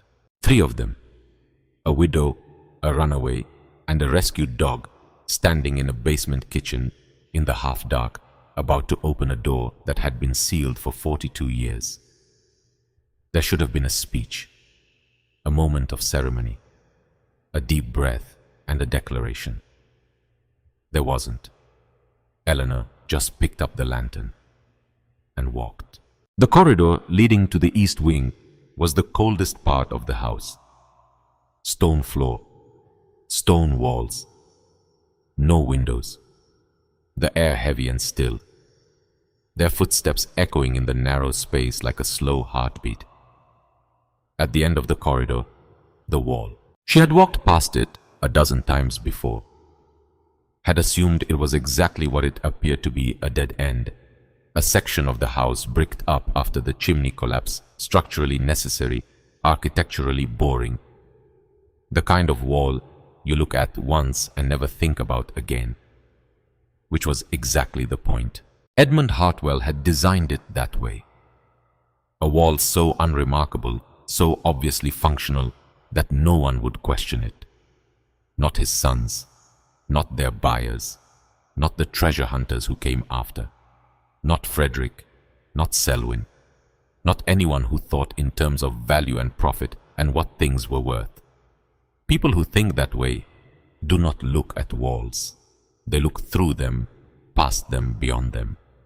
They are always searching for the hidden room, the secret vault, the buried chest. They never consider that the thing they're looking for might be right in front of them, disguised as nothing. Eleanor knelt, held the lantern close to the wall at waist height where the plaster was thickest. And there it was, a small door, iron-plated, no bigger than a book. Set flush into the wall, its edges plastered over its surface, painted the same dull grey as the surrounding stone. Invisible unless you knew where to look, unless you had a key. She set the lantern on the floor. Her hands were steady, which surprised her. She had expected trembling nerves, the flutter of adrenaline. But no, her hands were calm, her breathing even, as if her body understood something her mind was still catching up to. This was always going to happen. This was always where she was going from the moment she signed the deed in that London office, from the moment she heard the tapping in the walls. Everything had been leading here. She inserted the key. The iron was cold, the keyhole stiff, packed with 42 years of dust and oxidation. She pushed, twisted, felt the mechanism resist, then yield a grinding sound, metal against metal, old gears waking from a long sleep. A clunk, loud, definitive. The sound of something, releasing, of something opening that had been closed for a very long time. She pulled the small iron door open, its hinges screaming in protest. A sound that could be heard, she imagined, through the entire house. And what came through the opening was not darkness. It was air. Cool, humid, alive, carrying a scent that stopped her cold. A scent that did not belong in a bricked-up corridor, in a ruined house in autumn. Damp earth, moss, green growing things, and beneath it faint but unmistakable sweetness. Floral, like honey left out in the rain. Nell inhaled sharply behind her. "What is that?" Eleanor couldn't answer. Her throat had closed because the scent was doing something to her she could not explain. It was pulling at something deep, something below language, the smell of life in a place she had been told was dead. She picked up the lantern, ducked through the small doorway. It was tight. She had to turn sideways, her shoulders brushing brick on both sides, through a short passage 5 feet, maybe 6, brick-lined, leading to space. She stepped through the end of the passage and stood up. And the lantern, that single small flame, was suddenly completely inadequate. A cathedral. That was her first thought. The ceiling soared above her 3 stories high. A vast curving wall of glass, rising from floor to roof like a wave frozen in mid-break iron framework. Hundreds of panes, some cracked, some clouded with mineral deposits, but intact. Holding, still holding. And through the glass, the first light of dawn, pale gold spilling into the space like water filling a bowl, illuminating everything. This had been a ballroom once.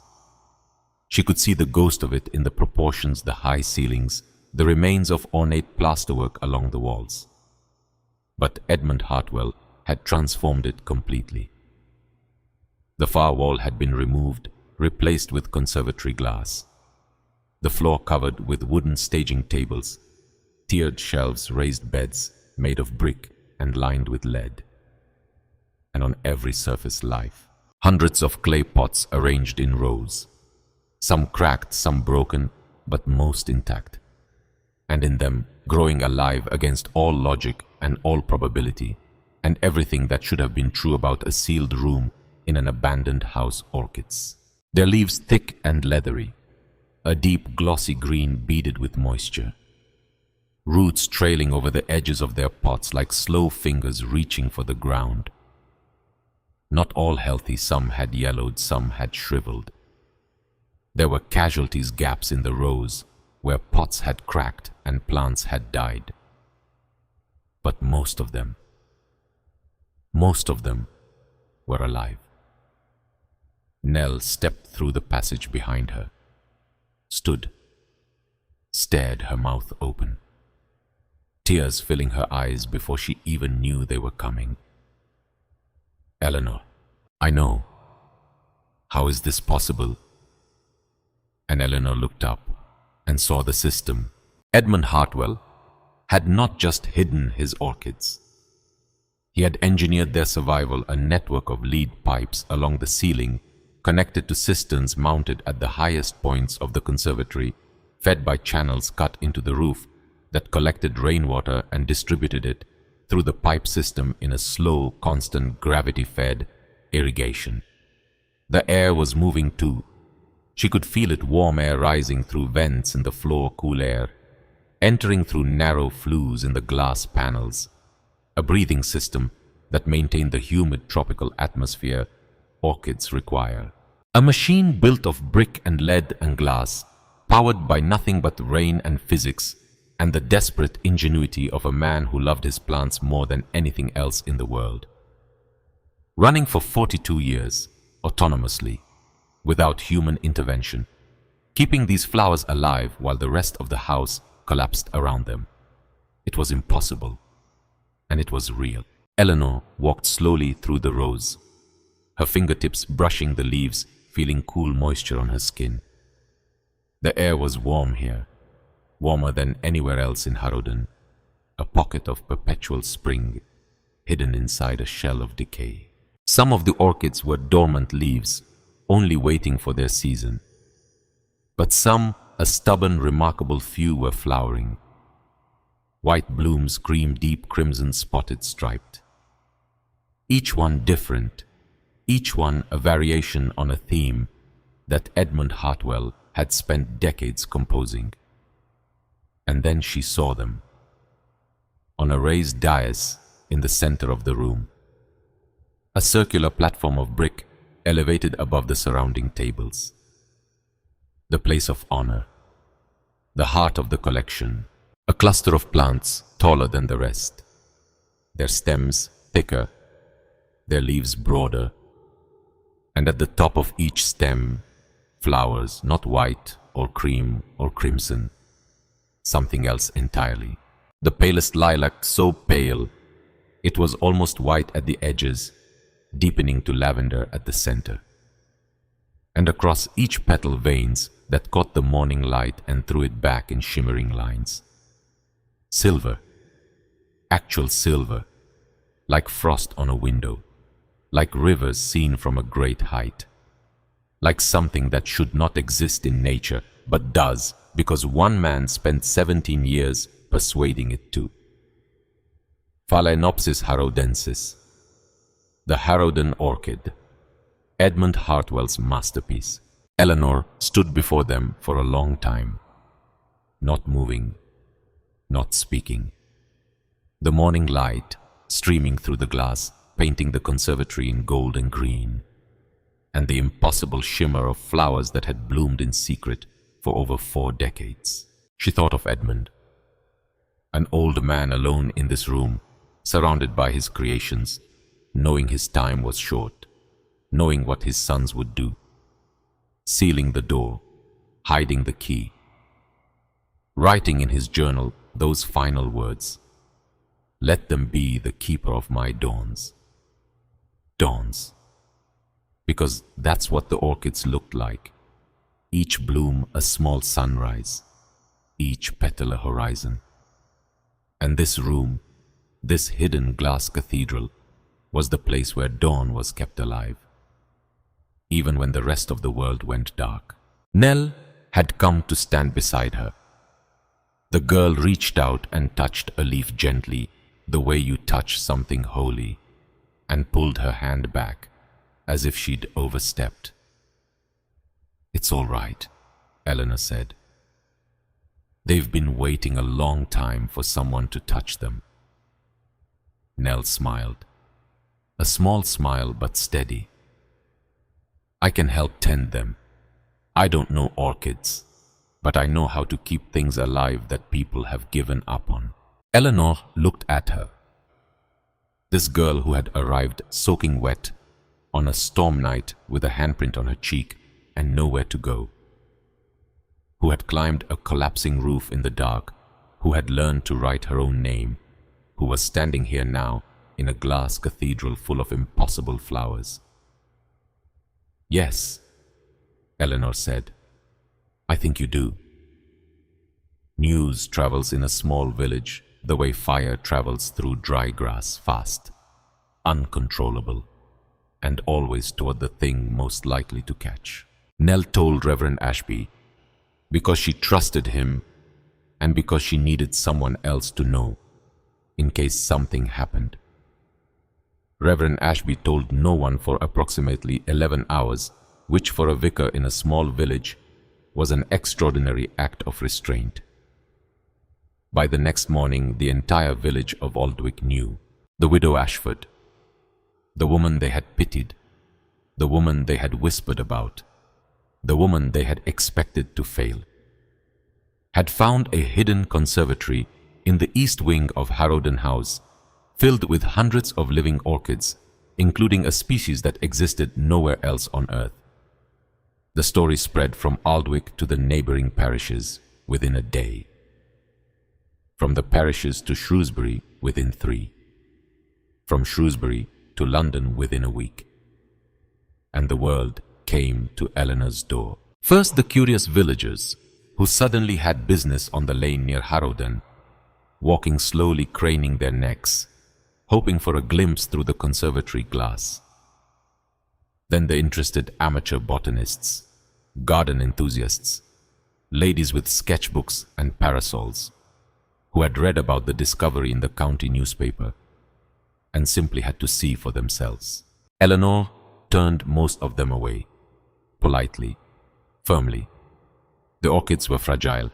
The conservatory was not a public attraction, and she was still learning the needs of the plants, still deciphering Edmund's journal, still figuring out which species needed more water, more shade, more warmth. But one visitor she did not turn away. Mr. Pemberton arrived on a Tuesday in a modest carriage without fanfare. A small, neat man in his 60s, silver-haired spectacles, perched on a nose that looked designed specifically to hold spectacles. He carried a leather case and an air of quiet competence. "Mrs. Ashford, my name is Pemberton, Solicitor Shrewsbury. I've heard about your discovery and felt it my duty, my professional duty, to come and see it for myself." He did not push or presume or attempt to charm. He simply stood on her doorstep, hat in hand, and waited. Eleanor liked him immediately, the way you like a well-made chair, no pretension, just function. She led him to the conservatory. Pemberton walked the rows slowly. He did not touch the plants. He peered at them through his spectacles, leaned close, straightened, moved on. He spent 20 minutes at the central dais, examining the Harrowden orchid from every angle, not speaking, his expression unreadable. Finally, he turned to Eleanor. "Mrs. Ashford, do you understand what this is?" "It's a collection of orchids. It is one of the most significant private botanical collections in England, perhaps in Europe." He removed his spectacles, cleaned them, put them back, a gesture of composure of a man needing a moment. The specimens alone, the variety, the rarity, and the hybrid on the dais, if it is what I believe it to be, exists nowhere else on earth. Its value is incalculable. Incalculable. The word hung in the humid air of the conservatory. Mr. Pemberton, I need your help. I rather thought you might. She told him everything.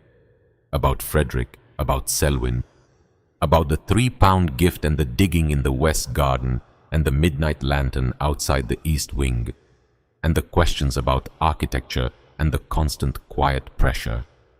Pemberton listened without interruption, making notes in a small leather book, his face growing progressively more serious. When she finished, he sat back and tapped his pencil against his lower lip. The legal position is not as complicated as they would like you to believe. They'll come back. Of course they will. They'll come with a solicitor. They'll argue that the conveyance only covered the residential portion, or that the east wing was excluded, or that you're not competent to manage property of this value. Eleanor felt the anger rise hot and familiar. Can they do that? They can argue it. They will be wrong.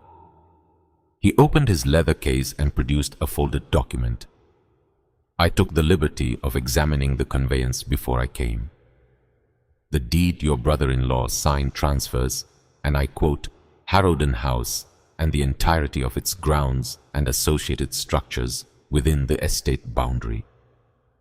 That includes every wall, every room, every brick, including the east wing. A pause. Frederick's solicitor drafted that language, broad language, deliberately broad. At the time they believed the house was worthless and wanted to ensure you could not argue that any adjacent land had been excluded from the gift. They were being thorough in giving you nothing. And instead they gave you everything. Eleanor almost laughed. The irony was perfect, exquisite, devastating. Frederick had written the deed to be as comprehensive as possible, to make sure her inheritance was as complete and inescapable as the ruin he believed he was giving her. And in doing so, he had signed away the very treasure he had spent years looking for. There's also the matter of recent law, Pemberton continued. The Married Women's Property Act passed 3 years ago. It gives you full and independent legal ownership of all property acquired through gift or inheritance. You are not your brother-in-law's ward. You are not his dependent. You are the sole legal owner of Harrowden House and everything in it. No man can claim guardianship over what is yours. He folded his notes, placed them in his case, looked at her over his spectacles. When they come, and they will come, send for me. They came on a Thursday. Thursdays have that energy. The tired end of a week's patience. The day when people who have been holding something back finally let it go. The carriage was expensive, 2 horses polished black. It rolled up the lane to Harrowden House at 10 in the morning. The sun was out, the sky clear as if the weather had decided to provide good lighting for the confrontation. Frederick stepped out first, dressed for London, not for Shropshire. Dark coat, silk cravat, polished shoes that would be ruined by the mud before he took 3 steps. But Frederick was not a man who dressed for practicality. He dressed for effect. Selwyn followed, calmer, a half step behind the position of a man who provides the money while someone else provides the drama. And behind them, both a solicitor, young, thin-lipped, carrying a leather portfolio that bulged with papers. Eleanor was in the courtyard. She had been expecting them. Pemberton's letter had warned her 3 days ago. She had had time to prepare to dress in her least worn dress, to pull her hair back to wash her hands. She did not want to meet Frederick looking like a laborer.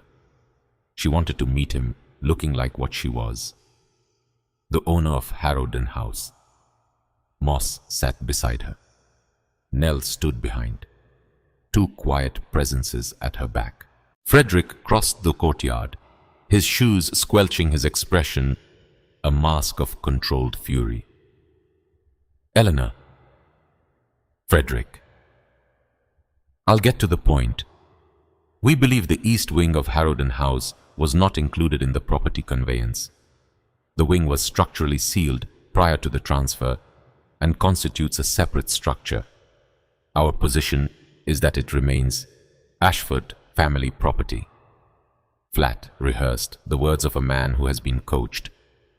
Your position is wrong, Eleanor said. Our solicitor disagrees. Then your solicitor hasn't read the deed he drafted. A flicker, just a flicker across Frederick's face.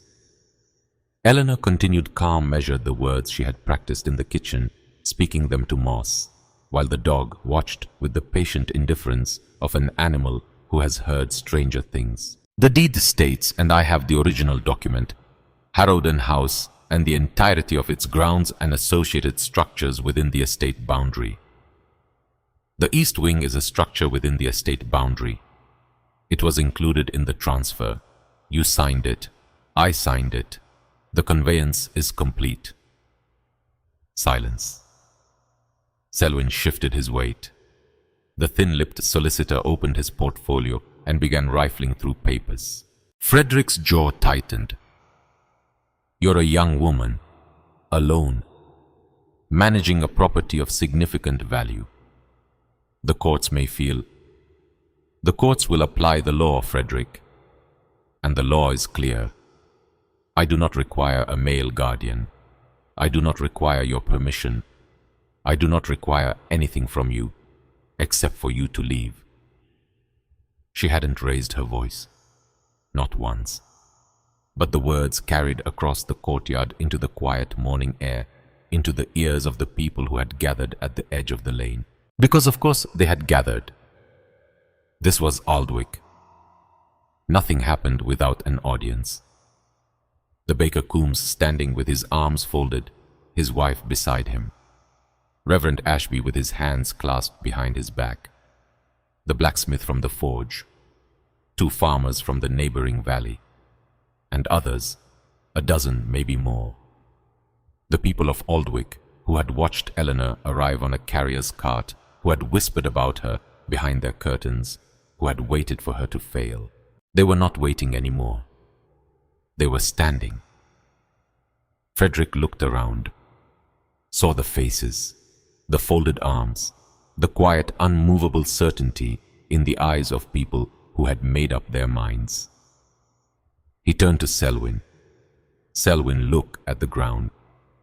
He turned to his solicitor, who was still rifling through papers, looking increasingly like a man who has brought a spoon to a knife fight. Mr. Ashford. Pemberton's voice coming from the kitchen doorway where he had been standing quietly observing, waiting for his moment. I suggest you consult with your solicitor on the specifics of the conveyance. I believe you will find upon careful review that the document is unambiguous. The property in its entirety belongs to Mrs. Ashford. Frederick stared at Pemberton, at Eleanor, at the villagers, at the house most of all, because the house had changed. The windows Eleanor had reglazed caught the morning sun. The courtyard was swept clean. Smoke rose from the kitchen chimney in a steady warm column. The north wing still damaged, still scarred, but standing. Patched and mended and stubbornly, persistently alive. And behind it, the conservatory glass gleamed 3 stories high, catching the light, a cathedral of glass, containing a fortune in flowers that he would never touch, because he had given them away for £3, for the price of a pig. Frederick said nothing. He turned and walked back to the carriage, his expensive shoes ruined, his silk cravat crooked. Selwyn followed. The solicitor stuffed his papers back into his portfolio and scurried after them. The carriage door closed, the horses turned, and Frederick Ashford left Harrowden House for the last time. Eleanor, watched the carriage disappear. Moss sitting at her feet, Nell at her shoulder. The villagers dispersing slowly, quietly, the way an audience leaves after the final act. And she felt standing in the autumn sunlight in the courtyard of a house that had nearly killed her, that had tested her in every way a place can test a person. She felt something she had almost forgotten the shape of. Peace. Not happiness. Not yet. Peace is different from happiness. Peace is the absence of fight, the laying down of a weight you've been carrying so long you'd forgotten it was there. Peace is the first breath you take after a long time underwater. She took that breath, and it was enough. That evening, after Pemberton had left, after the last of the curious villagers had drifted home, after Nell had gone to make supper, Eleanor went back to the conservatory, alone. She wanted to be alone with them, with the orchids, with the quiet, with the warm, humid air that smelled of earth and green and that faint, impossible sweetness. She walked the rows slowly, running her fingers over the wooden staging tables, feeling the smooth grain, the moisture, the years. She stopped at the central dais, the Harrowden orchid, its petals open, catching the last of the day's light through the glass. She sat down on the brick edge of the dais, and she simply looked, for a long time. Because sometimes after a battle, after a victory, after the noise dies and the people leave, you need to sit quietly with the thing you fought for and remember why it mattered. She was about to stand to go back to Nell and Moss and the fire and the ordinary comforting rituals of evening when she noticed something. A seam in the brickwork of the dais, just below the platform where the orchids sat. A line slightly wider than the others, slightly more regular. Not a crack, a joint. The edge of something designed to open. Her heart began to beat faster. She ran her fingers along the joints, searching for a catch, a lever, a mechanism. There, a slight depression in the mortar. She pressed it, a click, soft, almost inaudible, and a section of the brickwork shifted just a fraction of an inch. But enough. She worked her fingers into the gap, pulled. The section came free, a drawer built into the base of the dais, concealed so perfectly that even someone standing directly above it would never know. Inside the drawer, wrapped in oilcloth, was a book. Not a journal this time. Smaller, thinner, bound in soft leather that had once been blue but had faded to the color of a winter sky. A sketchbook. She carried it to the nearest table where the light was best, unwrapped the oilcloth, opened the cover, and the world which had been so loud all day went very quiet. Orchids. Page after page of orchids. Drawn in pencil, in ink, in watercolor, each one detailed, precise, botanically exact. The kind of drawings that require hours of patient observation. The kind made by a person who is not merely recording what they see, but speaking to it, listening to it, being with it. Each drawing had a date in Edmund's elegant script spanning years, decades. And each drawing had a line, not a botanical note, not a measurement, not a species name, a sentence, written in the margin, in a hand that was sometimes steady, sometimes trembling, sometimes barely legible. The first page, a drawing of a dendrobium, delicate white. September 4th, 1835. Your favorite bloomed today. You would have put it in that blue vase. The one I always said was too small. A Cattleya, deep purple. March 12th, 1836. Rain all day. I thought of how you used to complain about the rain. How you called it God's way of ruining laundry. An oncidium. Bright yellow, dancing on its stem. July 22nd, 1837. The garden boy asked me who I talk to when I tend the plants. I told him I talked to the most beautiful woman I ever knew. He asked where she was. I said everywhere. Page after page, year after year, hundreds of drawings, hundreds of sentences, each one addressed to the same person, his wife dead decades before the conservatory was built. Dead before the orchids, before the east wing, before the hidden room and the sealed door and the iron key.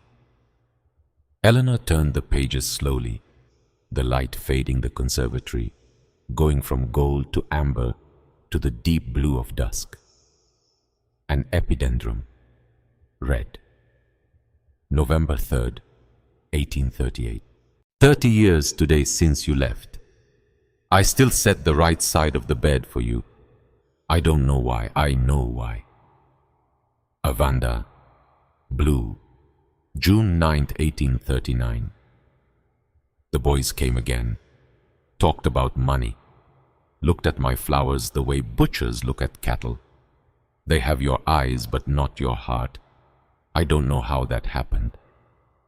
A phalaenopsis, white with pink spots, December 25th, 1840. Christmas, quiet. The house is cold. The conservatory is warm. I spend all my time here now. With you, with the flowers, they are the same thing. Eleanor's hands were shaking, not from cold, not from exhaustion, from recognition. She knew this. She knew exactly what this was, the quality of this loneliness, the texture of it, the way it lived inside you, not as absence, but as presence. The dead person, always there, always beside you, in every room you enter, in every meal you eat alone, in every sunrise they will never see. Cedric, his face, his voice, the way he held a pencil, the way he said her name, the way he smelled of charcoal and soap, and the particular warmth of a person who is loved. She had been carrying him every day, every hour in the stone of grief, lodged in her chest, the stone she had refused to put down because putting it down meant admitting he was gone. And Edmund had carried his wife the same way. Not in stone, in flowers. Every orchid he grew was a letter he couldn't send. Every bloom a morning he wished she could see. Every hour in this conservatory was an hour spent in the company of someone who wasn't there but who hadn't left. Not really, not completely. The conservatory was not a botanical collection. It was a love letter, 30 years long, written in petals and stems and the patient, unbearable devotion of a man who had lost the person he loved most and spent the rest of his life finding ways to keep loving her. Eleanor reached the last page, the final drawing.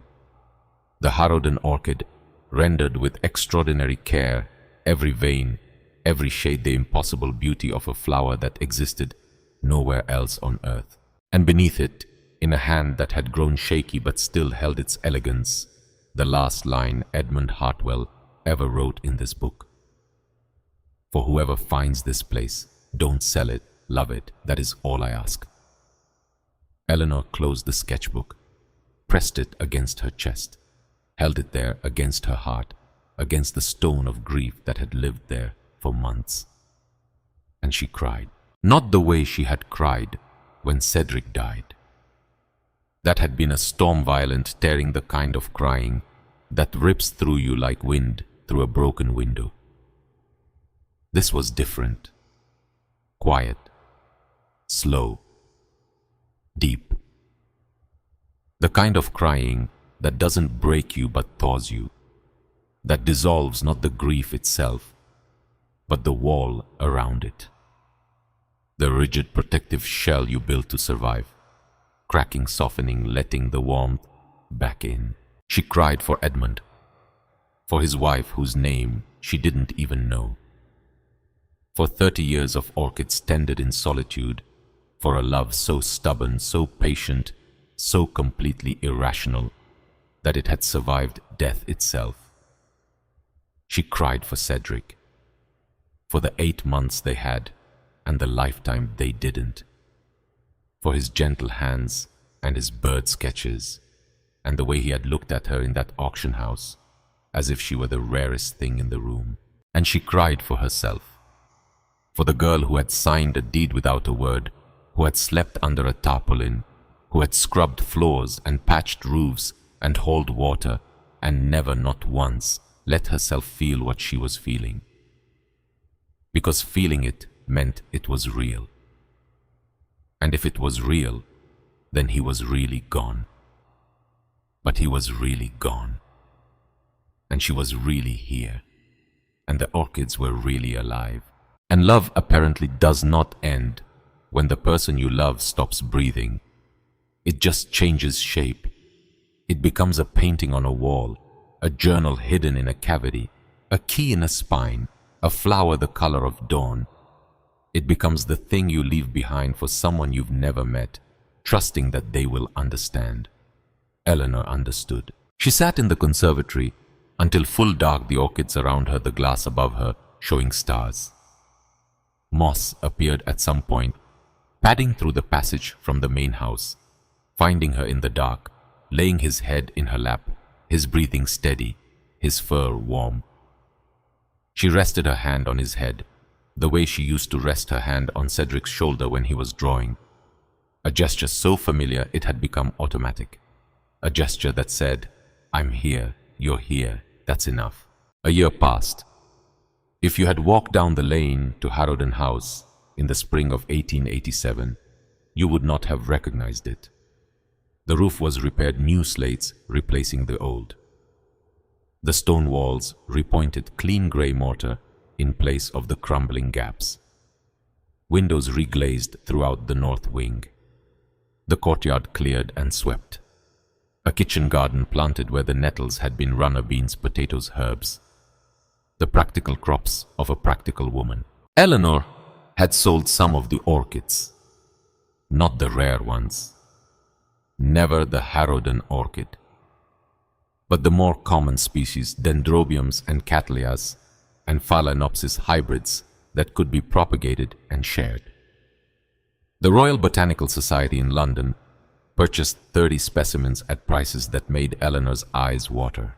With the money, she hired local workers, men from Aldwick and the neighboring farms, roofers and stonemasons and carpenters who came to work on a house they had once called cursed and stayed because the pay was fair and the tea was strong. And the woman who owned the place worked as hard as any of them. Coombs the baker arrived one Saturday with his 2 sons and spent the entire day clearing stone rubble from the south wall. And when Eleanor tried to pay him, he waved her off with a gruffness that was entirely unconvincing. "For the dog," he said, which had become his explanation for every act of generosity, regardless of whether the dog was involved or even present. The conservatory remained Eleanor's domain. She and Nell tended the orchids together, learning from Edmund's journal, understanding each plant's needs, the ones that wanted shade, the ones that wanted light, the ones that wanted to be left alone. Nell could read now, not just her name, full sentences, paragraphs, pages. She read Edmund's journal aloud on rainy afternoons, her voice growing more confident with each page, stumbling sometimes over the longer Latin names, sounding them out syllable by syllable. She was no longer the girl who had been thrown out of an inn in a storm. She was the assistant keeper of the most remarkable private greenhouse in England. She had a room of her own, a bed, a door that locked from the inside. Small things most people take for granted, but for Nell, they were everything. One afternoon, she came to Eleanor with a question. "Edmund's journal mentions a Vanda coerulea. He says it needs cooler nights, than the others. But I've been watching the one in the third row, and it's not flowering. I think it needs more airflow. Eleanor looked at her. This girl who 8 months ago couldn't read her own name, now diagnosing the needs of a tropical orchid from a 40-year-old botanical journal. Then give it more airflow, Eleanor said. Nell adjusted the flue above the Vanda's position. 2 weeks later, it flowered, blue as sapphires. Nell stood in front of it for 10 minutes without moving. Then she went to the kitchen, came back with a piece of charcoal and the flat stone she had first learned her letters on, and wrote in careful, clear handwriting, Vanda coerulea, flowered November 12th, needs airflow. Her first botanical note, written in her own hand. She was crying again, but differently this time. Mrs. Wren came every afternoon. She would walk up from the village, slowly in her bent, deliberate way, through the courtyard, through the kitchen, through the corridor to the conservatory, where she would sit on the wooden bench Eleanor had placed near the central dais, among the orchids in the warm, humid air. And she would close her eyes and breathe. One afternoon late spring, the conservatory flooded with golden light. Eleanor brought Mrs. Wren a cup of tea, sat down beside her.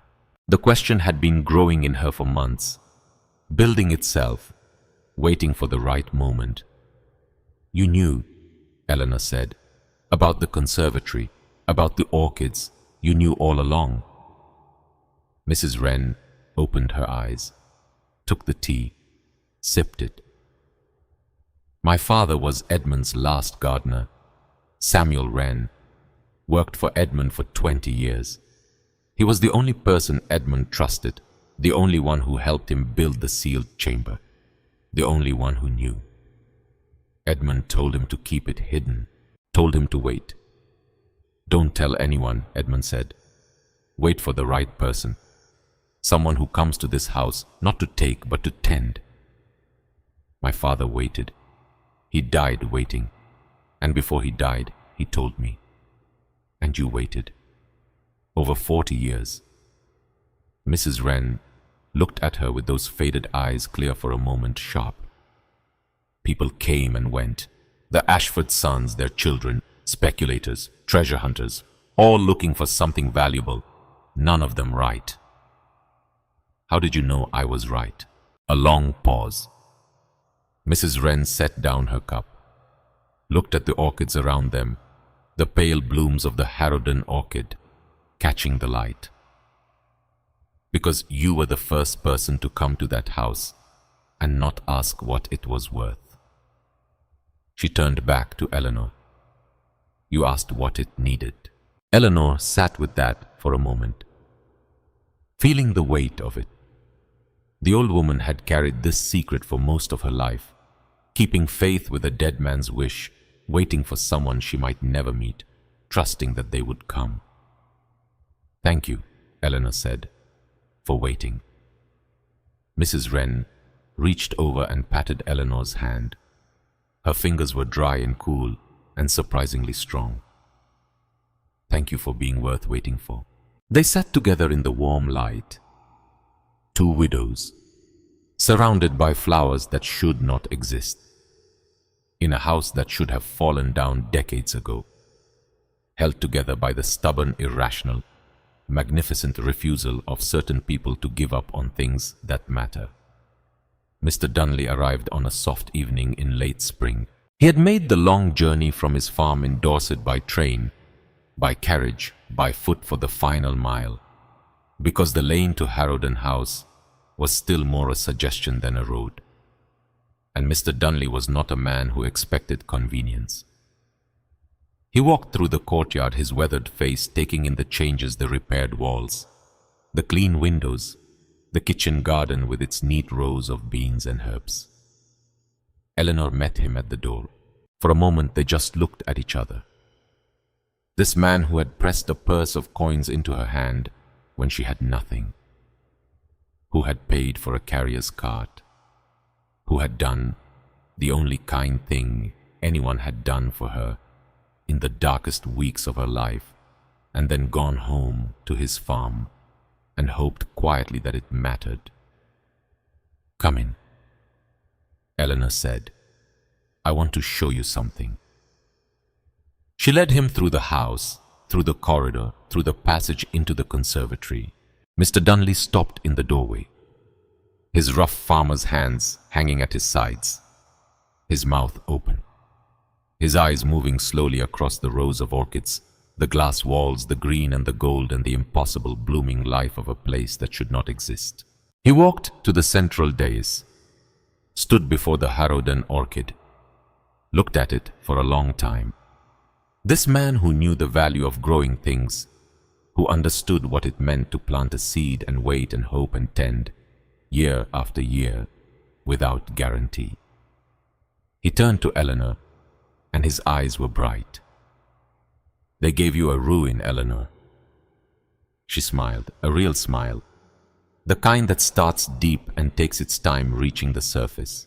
She reached out and touched a petal of the Harrowden orchid, its lilac and silver glowing in the evening sun, warm under her fingertip, alive. She thought of Frederick's contempt, of the villagers' whispers, of her own first night under a tarpaulin in the rain. She thought of Cedric, his voice in the dark, his belief in her quiet and unshakable, the last gift he ever gave. She thought of Edmund Hartwell alone in this room, writing love letters to a woman who would never read them, and of Mrs. Wren keeping faith for over 40 years, and of Nell writing her first botanical note in handwriting that no longer shook. All of them connected by this house, by these flowers, by the simple, stubborn refusal to give up on something that mattered. "They didn't give me the ruin," she said, her voice quiet, steady, carrying the weight of everything she had survived and everything she had found, and everything she now understood about the difference between what things cost and what they're worth. "They gave me the key." Outside, the evening light softened over Harrowden House. The conservatory glass caught the last of the sun. Somewhere in the north wing, a window Eleanor had not yet reglazed, let in a draught that moved through the empty rooms, touching the walls, stirring the dust, making the old house creak and settle in the way that old houses do, not dying, but breathing, still breathing. And in the conservatory, on the wooden table nearest the central dais, Edmund Hartwell's sketchbook lay open to the last page. The drawing of the Harrowden orchid, every petal, every silver vein rendered with the love of a man who had spent his whole life learning how to pay attention. And beneath it, the final words: "For whoever finds this place, don't sell it, love it, that is all I ask." The orchids bloomed, the glass caught the light, and Harrowden House, that crumbling, forgotten ruin at the end of a lane that nobody used, was no longer a ruin. It was a home. Thank you for staying with us until the very end of this journey. This has been a story about the quiet strength of patience, about the kind of love that doesn't announce itself but simply refuses to stop, and about the truth that your worth is never decided by what someone else hands you. It's decided by what you do with it. If Eleanor's story touched something in you, if you found a piece of your own heart somewhere in these walls, please consider sharing this story with someone who needs to hear it. And let us know in the comments, what forgotten place would you bring back to life? We'll see you next time. Until then, be well.